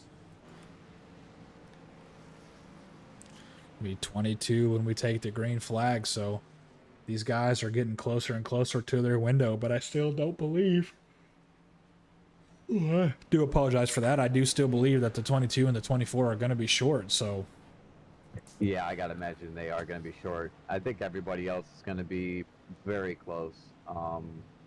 This caution flag definitely did not help out 22 at all. no, it did not. But let's hop on board here with our top 10 and go through the field really quick. We see the number 22 of Randy Cornwell scored in that first place position, and he's had a very solid run up to this point. We'll see if that luck will continue or if it'll run out like it has for some of these other guys. And On his outside, we see the number 24 of Todd Champ. He's had a pretty quiet night up to this point, but nonetheless made his way onto the front row and looking to see if he can't stay there. And just behind him, we've got the 12 of Christopher Dyke. Again, another driver who we've seen make a little bit of a run here towards the front, but another quiet night for him. And the number 4 of Dustin Bloodworth has been a driver that's been consistently up front. And, of course, we saw that just 2 cautions ago with him and the number 22 getting together in the middle of the turn. But their race continues to live on. And starting on the row behind them, we've got a little bit of Seanception up here. We've got the number 99 of Sean Wilder and the 52 of Sean Happick in the third row. We'll see if any one of these drivers are able to make something happen. I know that the number 52 is very hungry for a win, and the 99 is looking to carry some of that forward momentum that he got from the Xfinity Series race, able to get a stage win. So we'll see if that'll carry over. That's going to be rounding out your top 6 here. Corey Moore, another driver that's been up front for a majority of this race, kind of steady about in the position that he's in right now, scored in the 7th place position, but nonetheless a solid run from him. And another solid run out of the 31 of Matthew Chase. We've seen him up in that top 10 conversation all night. So again, we'll see if he can try to make something happen here, and maybe somebody else's loss will be his gain. And we've got to highlight the number 64 of Hunter Jock as well, and then of course the number 87 of Thomas Fuller scored in 9th place. Another solid run out of him. We don't get to see him as much as we would maybe like to, but nonetheless, he's scored in the top 10, so we'll see if he'll be able to hold on to that. Yeah, so I was just riding on board with 22 there, and he is shutting his truck off to save a little bit of fuel, so he's going to try to figure something out here. Yeah, it's talking about figuring something out. He's elected to start on the outside line here, and we'll see. That's going to be a close restart. We might have a violation on the 24. We'll have to check and see if you want to listen to the comps to see if that's the case, but it's a pretty good gap on him, or maybe the 22 just got a poor start. I'm not sure, but stacks up the field a little bit behind him, but not too terribly, as we see the 99 battling on the inside here of the 4 of Dustin Bloodworth. Does get that position. I'm not hearing any. Yep, he did. He is dropping to the bottom. 24 drops to the apron, restart violation, and we've seen 2 cars now with the restart violation. Now it looks like this one may be going a little bit better for the 24 of Todd Champ, as he doesn't get any assistance going down the pit road, but the 12 is surging on the number 22, quickly looking to make a pass for the lead. Christopher Dyke wants to get in this conversation, and as I say that, yellow flag in the air once again here at Vegas.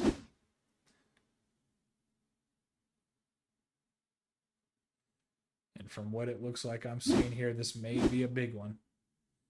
I'll tell you what, though, that 24 car had to come down for that restart violation, but I think this caution might have actually helped him out and not go a lap down, too, so...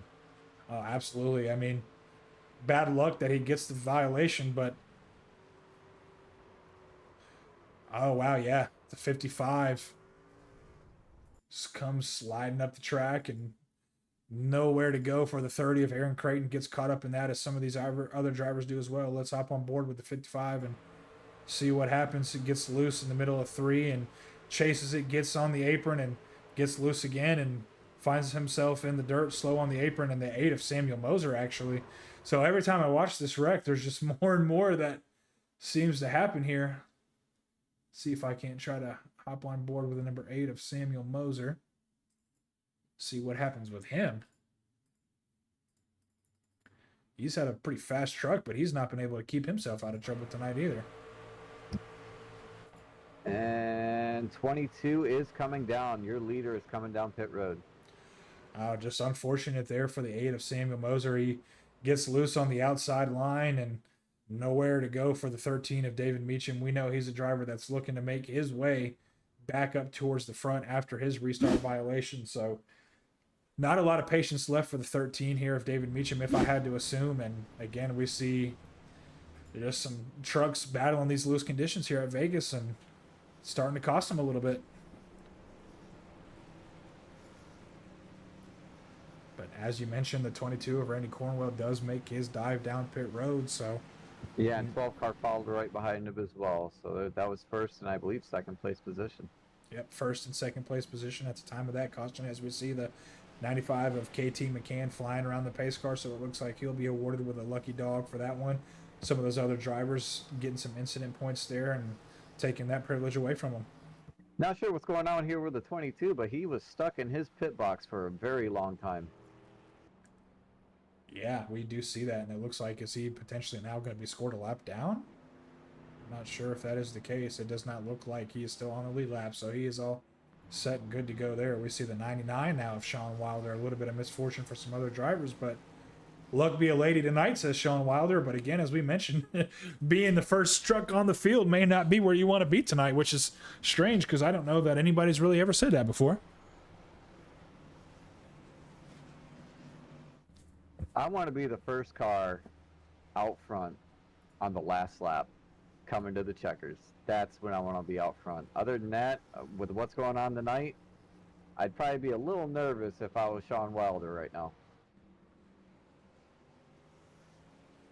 Yeah, I mean, you definitely said it. I mean, the 13 of David Meacham leads pretty much the whole first half of this race, and now we see him scored towards the back of the field, and we see contact with the 22 of Randy Cornwell and the 4 of Dustin Bloodworth, and Randy Cornwell gets shuffled back. So we'll see if that trend continues. Hopefully for the number 99 of Sean Wilder, it does not. But as you mentioned, it doesn't matter who's in first at this moment. It matters who's in first coming to the end of lap 105.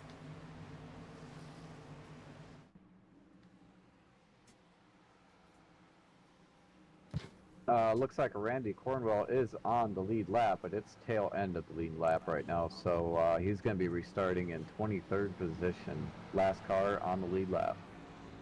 Yeah, but I'd rather be the last car on the lead lap than the first car on the lap down list. So here we go. We'll see what these drivers here can do.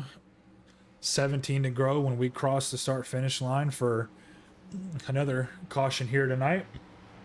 But these drivers that are up front still have been up here all night. So we've had some pretty hard racing up front. We'll see if that continues. Number 99 gets a great start to 4, kind of checks up the top line there. 99 gets about 2.5 to 3 truck lengths. We'll see if these guys are able to close that gap here relatively quickly as we go through turns 1 and 2 and make our way onto the backstretch. Sean Wilder is a very fast race car driver. We ran with him quite a bit last season and seen him up front quite often. Yeah, and he did a hell of a job holding on to my pushes that I was giving him there in the Xfinity series as well. It was a little sketchy. He is on the West Coast, and I'm here in Tennessee, so a little bit of connection there. He was wobbly a little bit, but nonetheless, you've been on the car spinning out front stretch. Travis George, it looks like. Yellow flag out in the air once again, and if you're Sean Wilder, I don't think you're too upset about that. Oh, yeah, we see Travis George get spun on the front stretch. A little bit of assistance from the 98 there, hooking him on his left rear as they're coming out of turn 4, and Travis George just gets sent around here.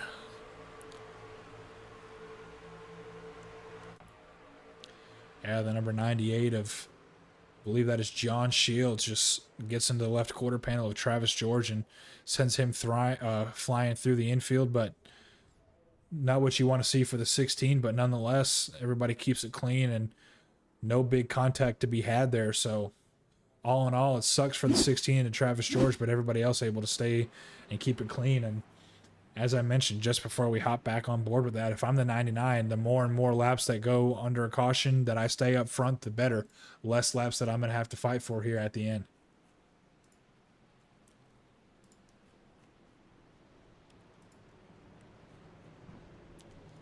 And these guys are going to be able to just save more and more fuel as time goes on by.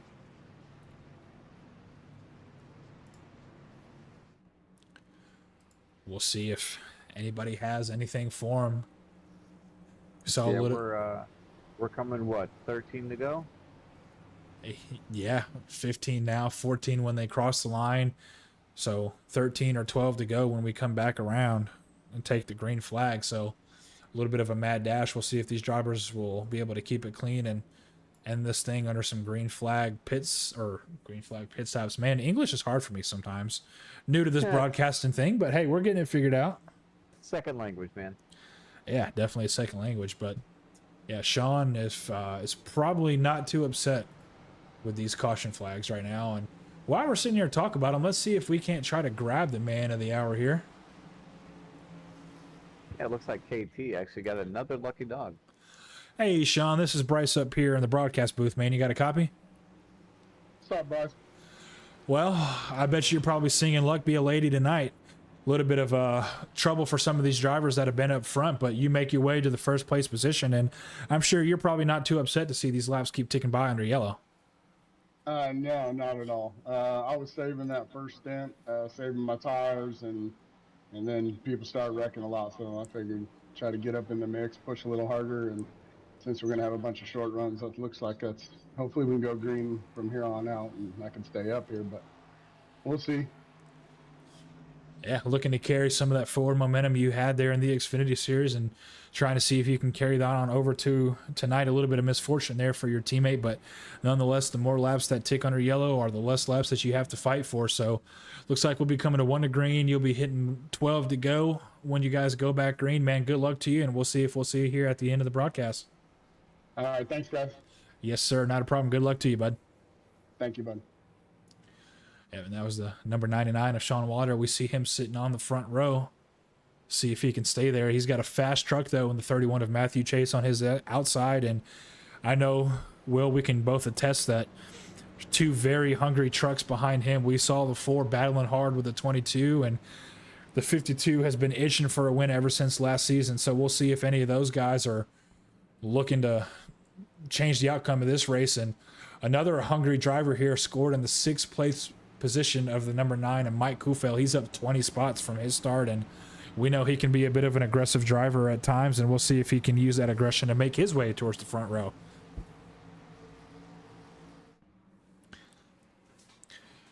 Again, the stage points scoring different this year than they did last year. Of course, this year they'll be more on par with the real life NASCAR point system, so stage points paying out the top 10 and playoff points here on the line for these drivers as well.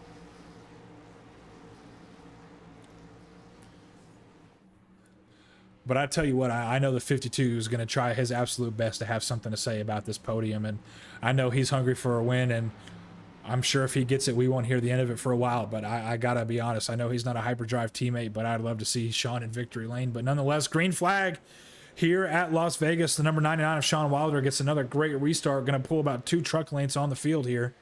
I'm telling you, man, being in that first position is nice because you get the control when that field goes. Yeah, I mean, as you said, setting the tone, setting the pace, and able to really get that preferred line, just not having to adjust to anybody else's line around you. That helps. And of course, clean air is king. So we see the 52 looking to make a move here on the 64. Tucks in behind the 31 now. He's going to actually slide up in front of the 64. See if he can't get a run. They're battling hard behind him, though.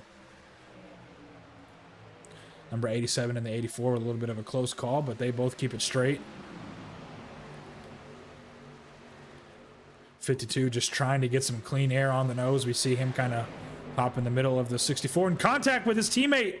Or not his teammate, yeah. but I'm not sure if that was his teammate or not, actually, but that's not going to help his case. But nonetheless, not really too much loss there. A little bit of time, but able to save it. He held it good. And as I say that, there. yep, the 84 goes around on the front stretch. Patrick Camburn goes around, and it's got to be said, getting hooked in front of the field like that, I was a little scared to see how many cars were going to be involved, but good heads up driving from these guys. And apart for the 84, no real harm, no foul. Hard hit, though, with the outside wall, and again, everybody able to keep it off of him, and the 84 does a good job of recollecting himself after the contact there. So I know the 99 of Sean Wilder is not upset at all seeing these laps tick by. Looks like they'd be possibly waiting for the pace car. Caution came out just as the leaders were crossing pit road, and there we go. Pace car does get in front of the field for our 11th caution of the night. The 9th caution that was on track. Of course, we've had 2 stages up to this point, so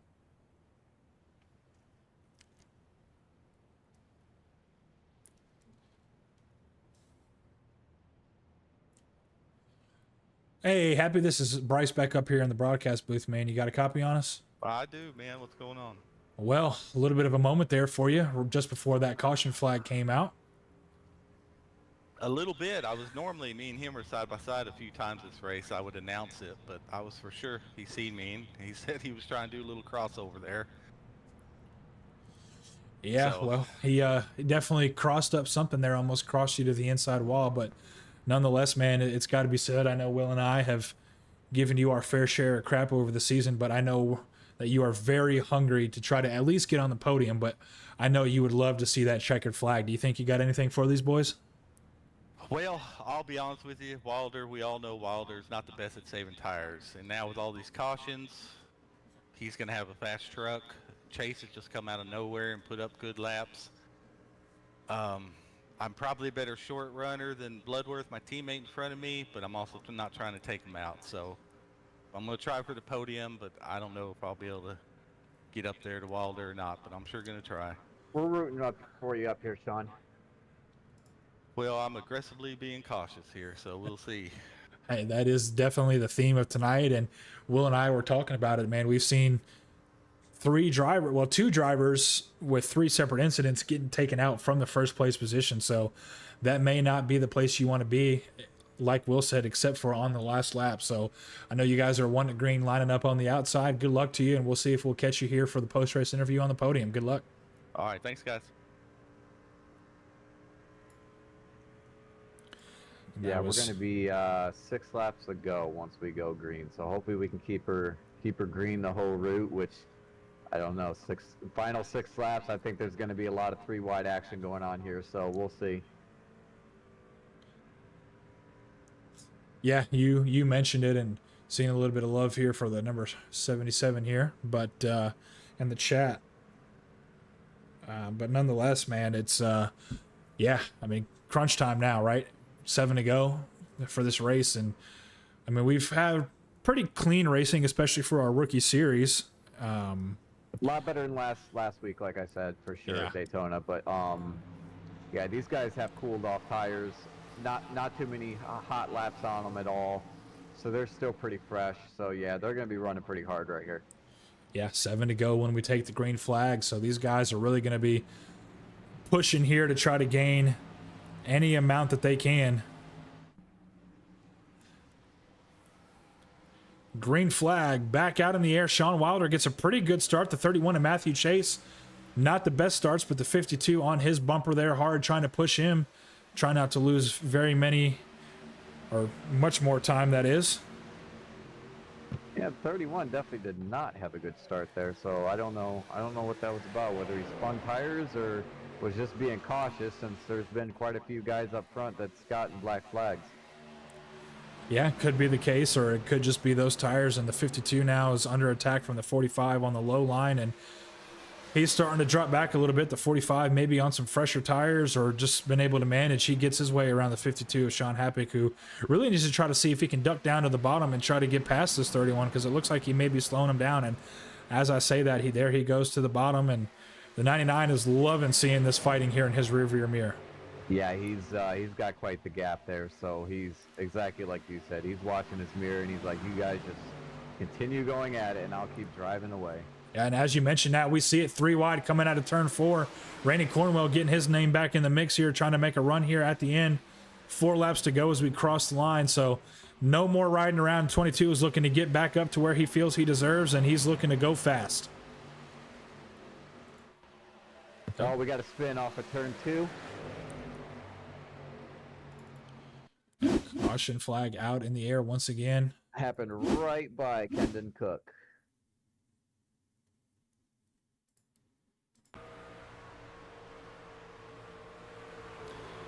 Yeah, the 44 just taking his line and just gets ran into by the number 16 and Travis George here. We'll hop on board and try to take a closer look at it from his POV to see if anything happened there.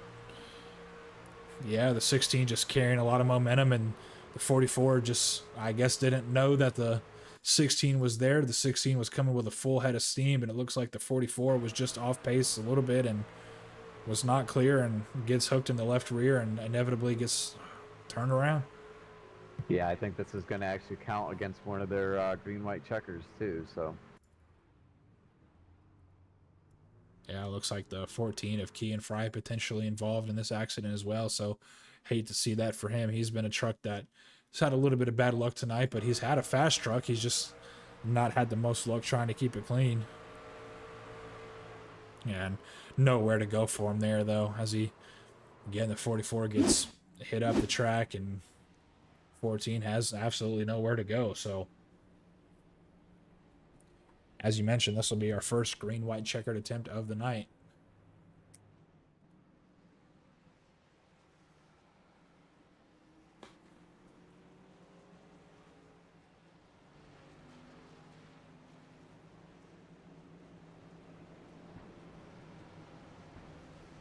KT lucking out again tonight with another lucky dog.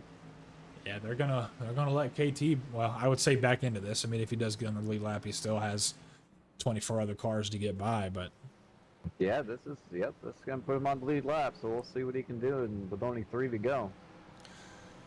well, and I know we just talked to Sean there at the end of the stage, and a little bit of misfortune there on the restart, getting stuck behind the 31, who didn't have the best restarts, but he is a lane behind, but he is going to be starting on the inside, so we'll see if that'll help Sean here in this case. And as he mentioned, you know, a couple of these guys on the short run, he feels that have been able to save their tires due to all these caution laps. So not sure that Sean's really going to be able to capitalize on too much here, but again, we're rooting for him, and who knows, with how hard these guys are racing, he might find himself in the right place at the right time, or worst case scenario, even the wrong place at the wrong time.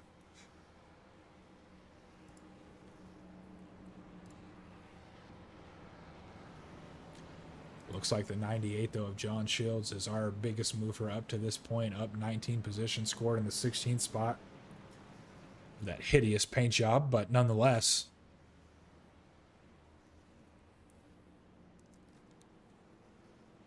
Sure, I'll get a little bit of hate for that in the chat. Potentially, I might get some praise for it, but Looks like Sean's gonna end up starting behind the 31 again. Hopefully the 31 can get a bit of restart this time. We know Sean Wilder is getting quite a good restart on being on that front row there, so I have no doubt he'll get another good one. yeah, and I mean, I would really hope that the 31. I mean, if you're not the leader on the track, I feel like being in that third place position is the second best place to be. You know, even with guys that are, you know, running VR and triples, or, you know, maybe they have a little bit more of an advantage, but being able to start right behind the control car is definitely going to help you get just that extra little edge here on the leader there. So we'll see if the 31 is able to get a better restart this time by, and see if that'll translate to the 52 as well, and try to make a run here with 3 to go. We know that these guys are going to leave everything they have out there, and I know Sean Wilder is just hoping and praying that he sees that white flag. Yeah, he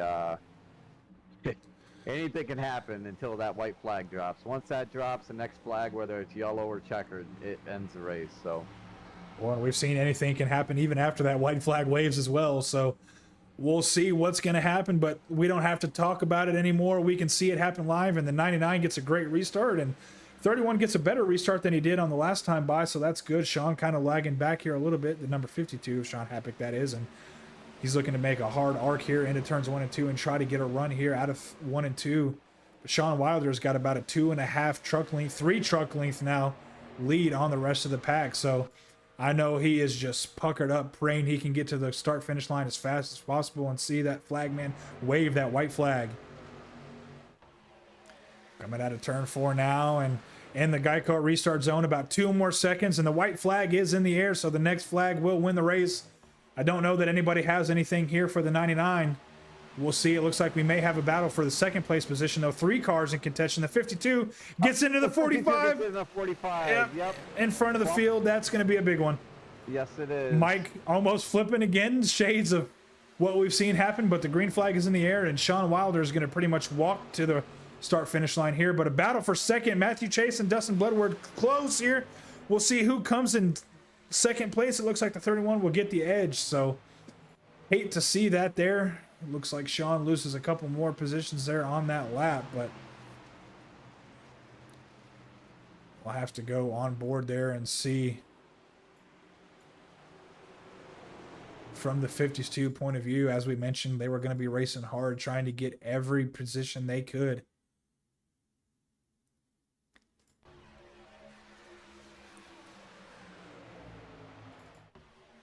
And here we see 45 ducking him behind the 4, and Sean just tucks his nose and gets him on the left rear, and he does try to lift, and he does get off of him, but 45 spinning in front of the field, and actually really doesn't have too much contact after that, but we see some guys that are up ahead there getting slammed, and of course the number 9 of Mike Kufel. I don't know that he's been able to keep all 4 tires on the track at all times for every race, as we see him get hit and spun around on the backstretch.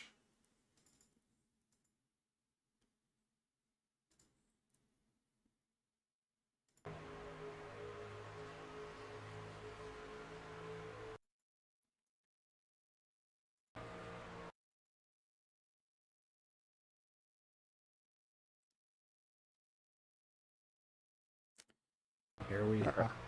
All right, Bryce, you ready to talk to our third place finisher, Mr. Dustin Bloodworth? Yeah, absolutely. Here in just a moment, I want to see what happens with Mike. Yeah, he gets almost flipped over on the backstretch, and it looks like he gets hard again. Yeah. Oh, wow.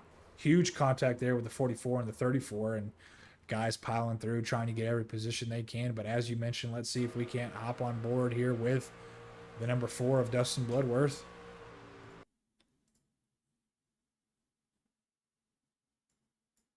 Oh, Hey, Dustin, this is Bryce up here in the broadcast booth, man. You got a copy? hey, buddy, what's going on? Oh, not a whole lot, man. Well, first of all, congratulations on the 3rd place spot here at Las Vegas. We saw some decent green flag runs here, a little bit of calamity here towards the end, but nonetheless, 3rd place podium spot, man. Yeah, no, I'm happy to, led a bunch of laps at Daytona last week and didn't get the finish we needed. So, stay up front this whole race and get a 3rd out of it's pretty good. You know, I don't know what happened there with the 22 when me and him were battling for the lead, but, other than that, I think we had a pretty good, clean race tonight. Yeah, definitely showed your presence there at the front half of the field and was able to stay up there. And you mentioned it, yes, some hard racing there for the 1st place spot between you and Randy Cornwell, and a little bit of contact and sent the 22 around. But nonetheless, you were able to come out on the good, clean end of it at least, no real harm, no foul done. He was able to save it. So, just close, hard racing, which is what we love to see. Unfortunate that it ended that way, but nonetheless, that's part of it. And, again, you were able to, stay up front. Is there anything that you feel like can attribute to that? Maybe a little bit of strategy on pit road, or just, you are a fast truck, so that probably has a lot to do with it as well. Yeah, no, I don't think it's strategy. Honestly, I've run Vegas here a lot lately and kind of found a good line that I can run where it can save tire, but then it's also fast. I can't tell you how many guys I was able to really pass at the exit of 4 coming to turn 1, especially I'd get a run off of 4 coming down the front stretch and then finish it in 1 and 2. That's just, I have found something that works, and, I don't know what it is, but it works. So we're going to keep using it. Absolutely. Well, you got any questions for Dustin before we let him go? Not really. It looked pretty fun out there pretty much the whole race, especially up front. There was quite a few drivers got some black flags tonight, quick drivers at that. So I'm sure you're not complaining about it. You were up front, you ran it clean, no black flags. Brought her home with a podium finish. Yeah, like I said, after last week, we led all those laps at Daytona and, didn't get the finish we deserved. So, tonight I'll take a 3rd place. Real quick, if y'all don't mind, I'll give a shout out to my sponsor, CircleBDiecast.com. Feel free to go on that website. Christmas coming up. Use my code. It's TVR20. And diecast, helmets, shirts, apparel, whatever you want. Get discounted shipping on your order when you use that code. And have a Merry Christmas. You too, sir. Yeah, absolutely. And congratulations once again. That was the number 4 of Dustin Bloodworth, and now we grab hold of the 31 of Matthew Chase, who had his truck up front for pretty much the whole race as well, man. We're used to seeing you up here in the booth, but we saw you up there towards the front of the field, man. Congratulations on a 2nd place podium spot. Thank you. Shell Shocker showing out with a good qualifying effort. Unfortunately, my teammates didn't get a good start to it, so good finish, but yeah, we saw a little bit of trouble there from the 13. Was able to pretty much dominate the first half of the race and find himself getting into trouble there with a restart violation. And then it seems like it kind of went downhill from there. But, his loss is your gain in this situation. I don't know that you really fell out of the top 10. I mean, or even really the top 5 for a good majority of the race. So it was cool seeing you up front and racing hard, man. Good, clean racing up there for sure. Yeah, that was the important thing tonight, especially after the way Daytona went for me. I had a lot of incident points coming out of the Daytona race, so I knew I needed to have a clean race, but I also wanted to be competitive. And I didn't feel like I had a race winning truck going into it. I felt like I had a top 5 truck, and I kind of showed that late in that race. I felt like I had developed a little bit more pace, and I don't know if that was just because of the cloud cover coming in, track kind of gripping up a little bit more, but I was able to hold the high line and kind of hold that bottom line, which I didn't think was going to be the case, down a little bit more in the end of the race there. Well, another solid finish from you. Again, second place on the podium. That's going to get you some good stage points tonight as well, and of course some bonus points out there. So before we let you go, man, is there anything you want to say or anybody you want to shout out before we get you on out? Shout out to everybody running this league. You guys both for broadcasting. We all appreciate it. The drivers do. Shout out to my wife for dealing with all the bullshit. Yeah, absolutely. And get the wife in there, man, always. You got to. And yeah, shout out to my teammates for a heck of a strategy we had going through the race. Working together with practice leading up to the event this weekend. And a lot of good work from all of us. So at Shell Shockers. Absolutely. Well, that was the number 31 of Matthew Chase. We appreciate you for hopping on in here. And here we have the number 99 of Sean Wilder, the man of the hour. It was only a matter of time before we were going to see that truck in victory lane, and you were able to do it on the first mile and a half of the season, man. Talk to us. How does it feel? It feels great, man. It was unfortunate, all the yellows. It just kind of changed up our strategy. We were working on tire saving pretty much all week, all the KW guys. So that kind of got thrown out the window with all the caution. So it was just about hammering down and trying to get to the front to stay out of the mess. And yeah, very happy with it. I could have got a little more stage points, I think, in the first run there, but that's all right. I was saving stuff then and decided not to save anymore after that. Well, that strategy works out for you, and stage points obviously important, but nonetheless, that locks you into the playoffs. So monkey off your back there, a little bit of pressure off for the rest of the season. And, again, we were talking very highly of you here on the broadcast. We were able to race with you last season, and, you were a truck that was always there, ready to take advantage of any misfortune. And you get it done here tonight, man, and congratulations to you. And it's good to see you up here in Victory Lane, man. Yeah, I had no doubt that Mr. Wilder here was going to end up in victory lane eventually, especially this season. So congratulations, dude. Thanks, man. Appreciate it. Finally, just put the whole race together, like Bryce always says. You got to put it all together, and I think I did that tonight. So hopefully continue on to the next ones. Do the same thing. I was going to say I have no doubt that we'll be talking to you again in the future for sure. All right, guys. Thanks for doing the broadcast. Appreciate it, man. Yeah, no problem. Did you want to give any shout outs to anybody or anything? Yeah, just my teammates. We did quite a bit of practice, and we're communicating a lot throughout the week, and just kind of what lines we're going to run and saving tires. That was our main goal, but like I said, that kind of got tossed out the window, and I got a good grasp on the restarts there at the end too. It kind of allowed me, I think, to get out in front. So absolutely. Well, there it is, guys. That's your winner here for the race number 2 here at Las Vegas Motor Speedway. And what happened in Vegas tonight will definitely not stay there, because we'll see Sean Wilder with a win and a checkered flag next to his name for the rest of the season, locking himself into the playoffs. So amazing race tonight, man. We saw a little bit of chaos, but as we kind of mentioned a couple times, a lot better than we saw last week at Daytona, and a lot of action throughout the field, a lot of close racing throughout the whole field. So that's really good to see and very promising for our next race of the season. Yeah, I think the longer we get into it here, you know how it is. Beginning of the season, you got a lot of new guys not used to racing around each other. We're going to get some cautions here and there, but again, compared to last week at Daytona, this was a way better race, more interesting to watch and call, and it's only going to get better as we get further in to the season. These guys are going to get used to each other and be able to figure out whether they can or cannot make any moves. So, what is the next one on the schedule here? Yeah, so we've got 2 off weeks. Of course, we got Christmas and New Year's coming up, so these guys will be off for the next 2 weeks. But Nashville Super Speedway is the next track on the season, and I'm really curious to see how that race is going to go. Tire saving is definitely going to be crucial there if we can get some green flag runs.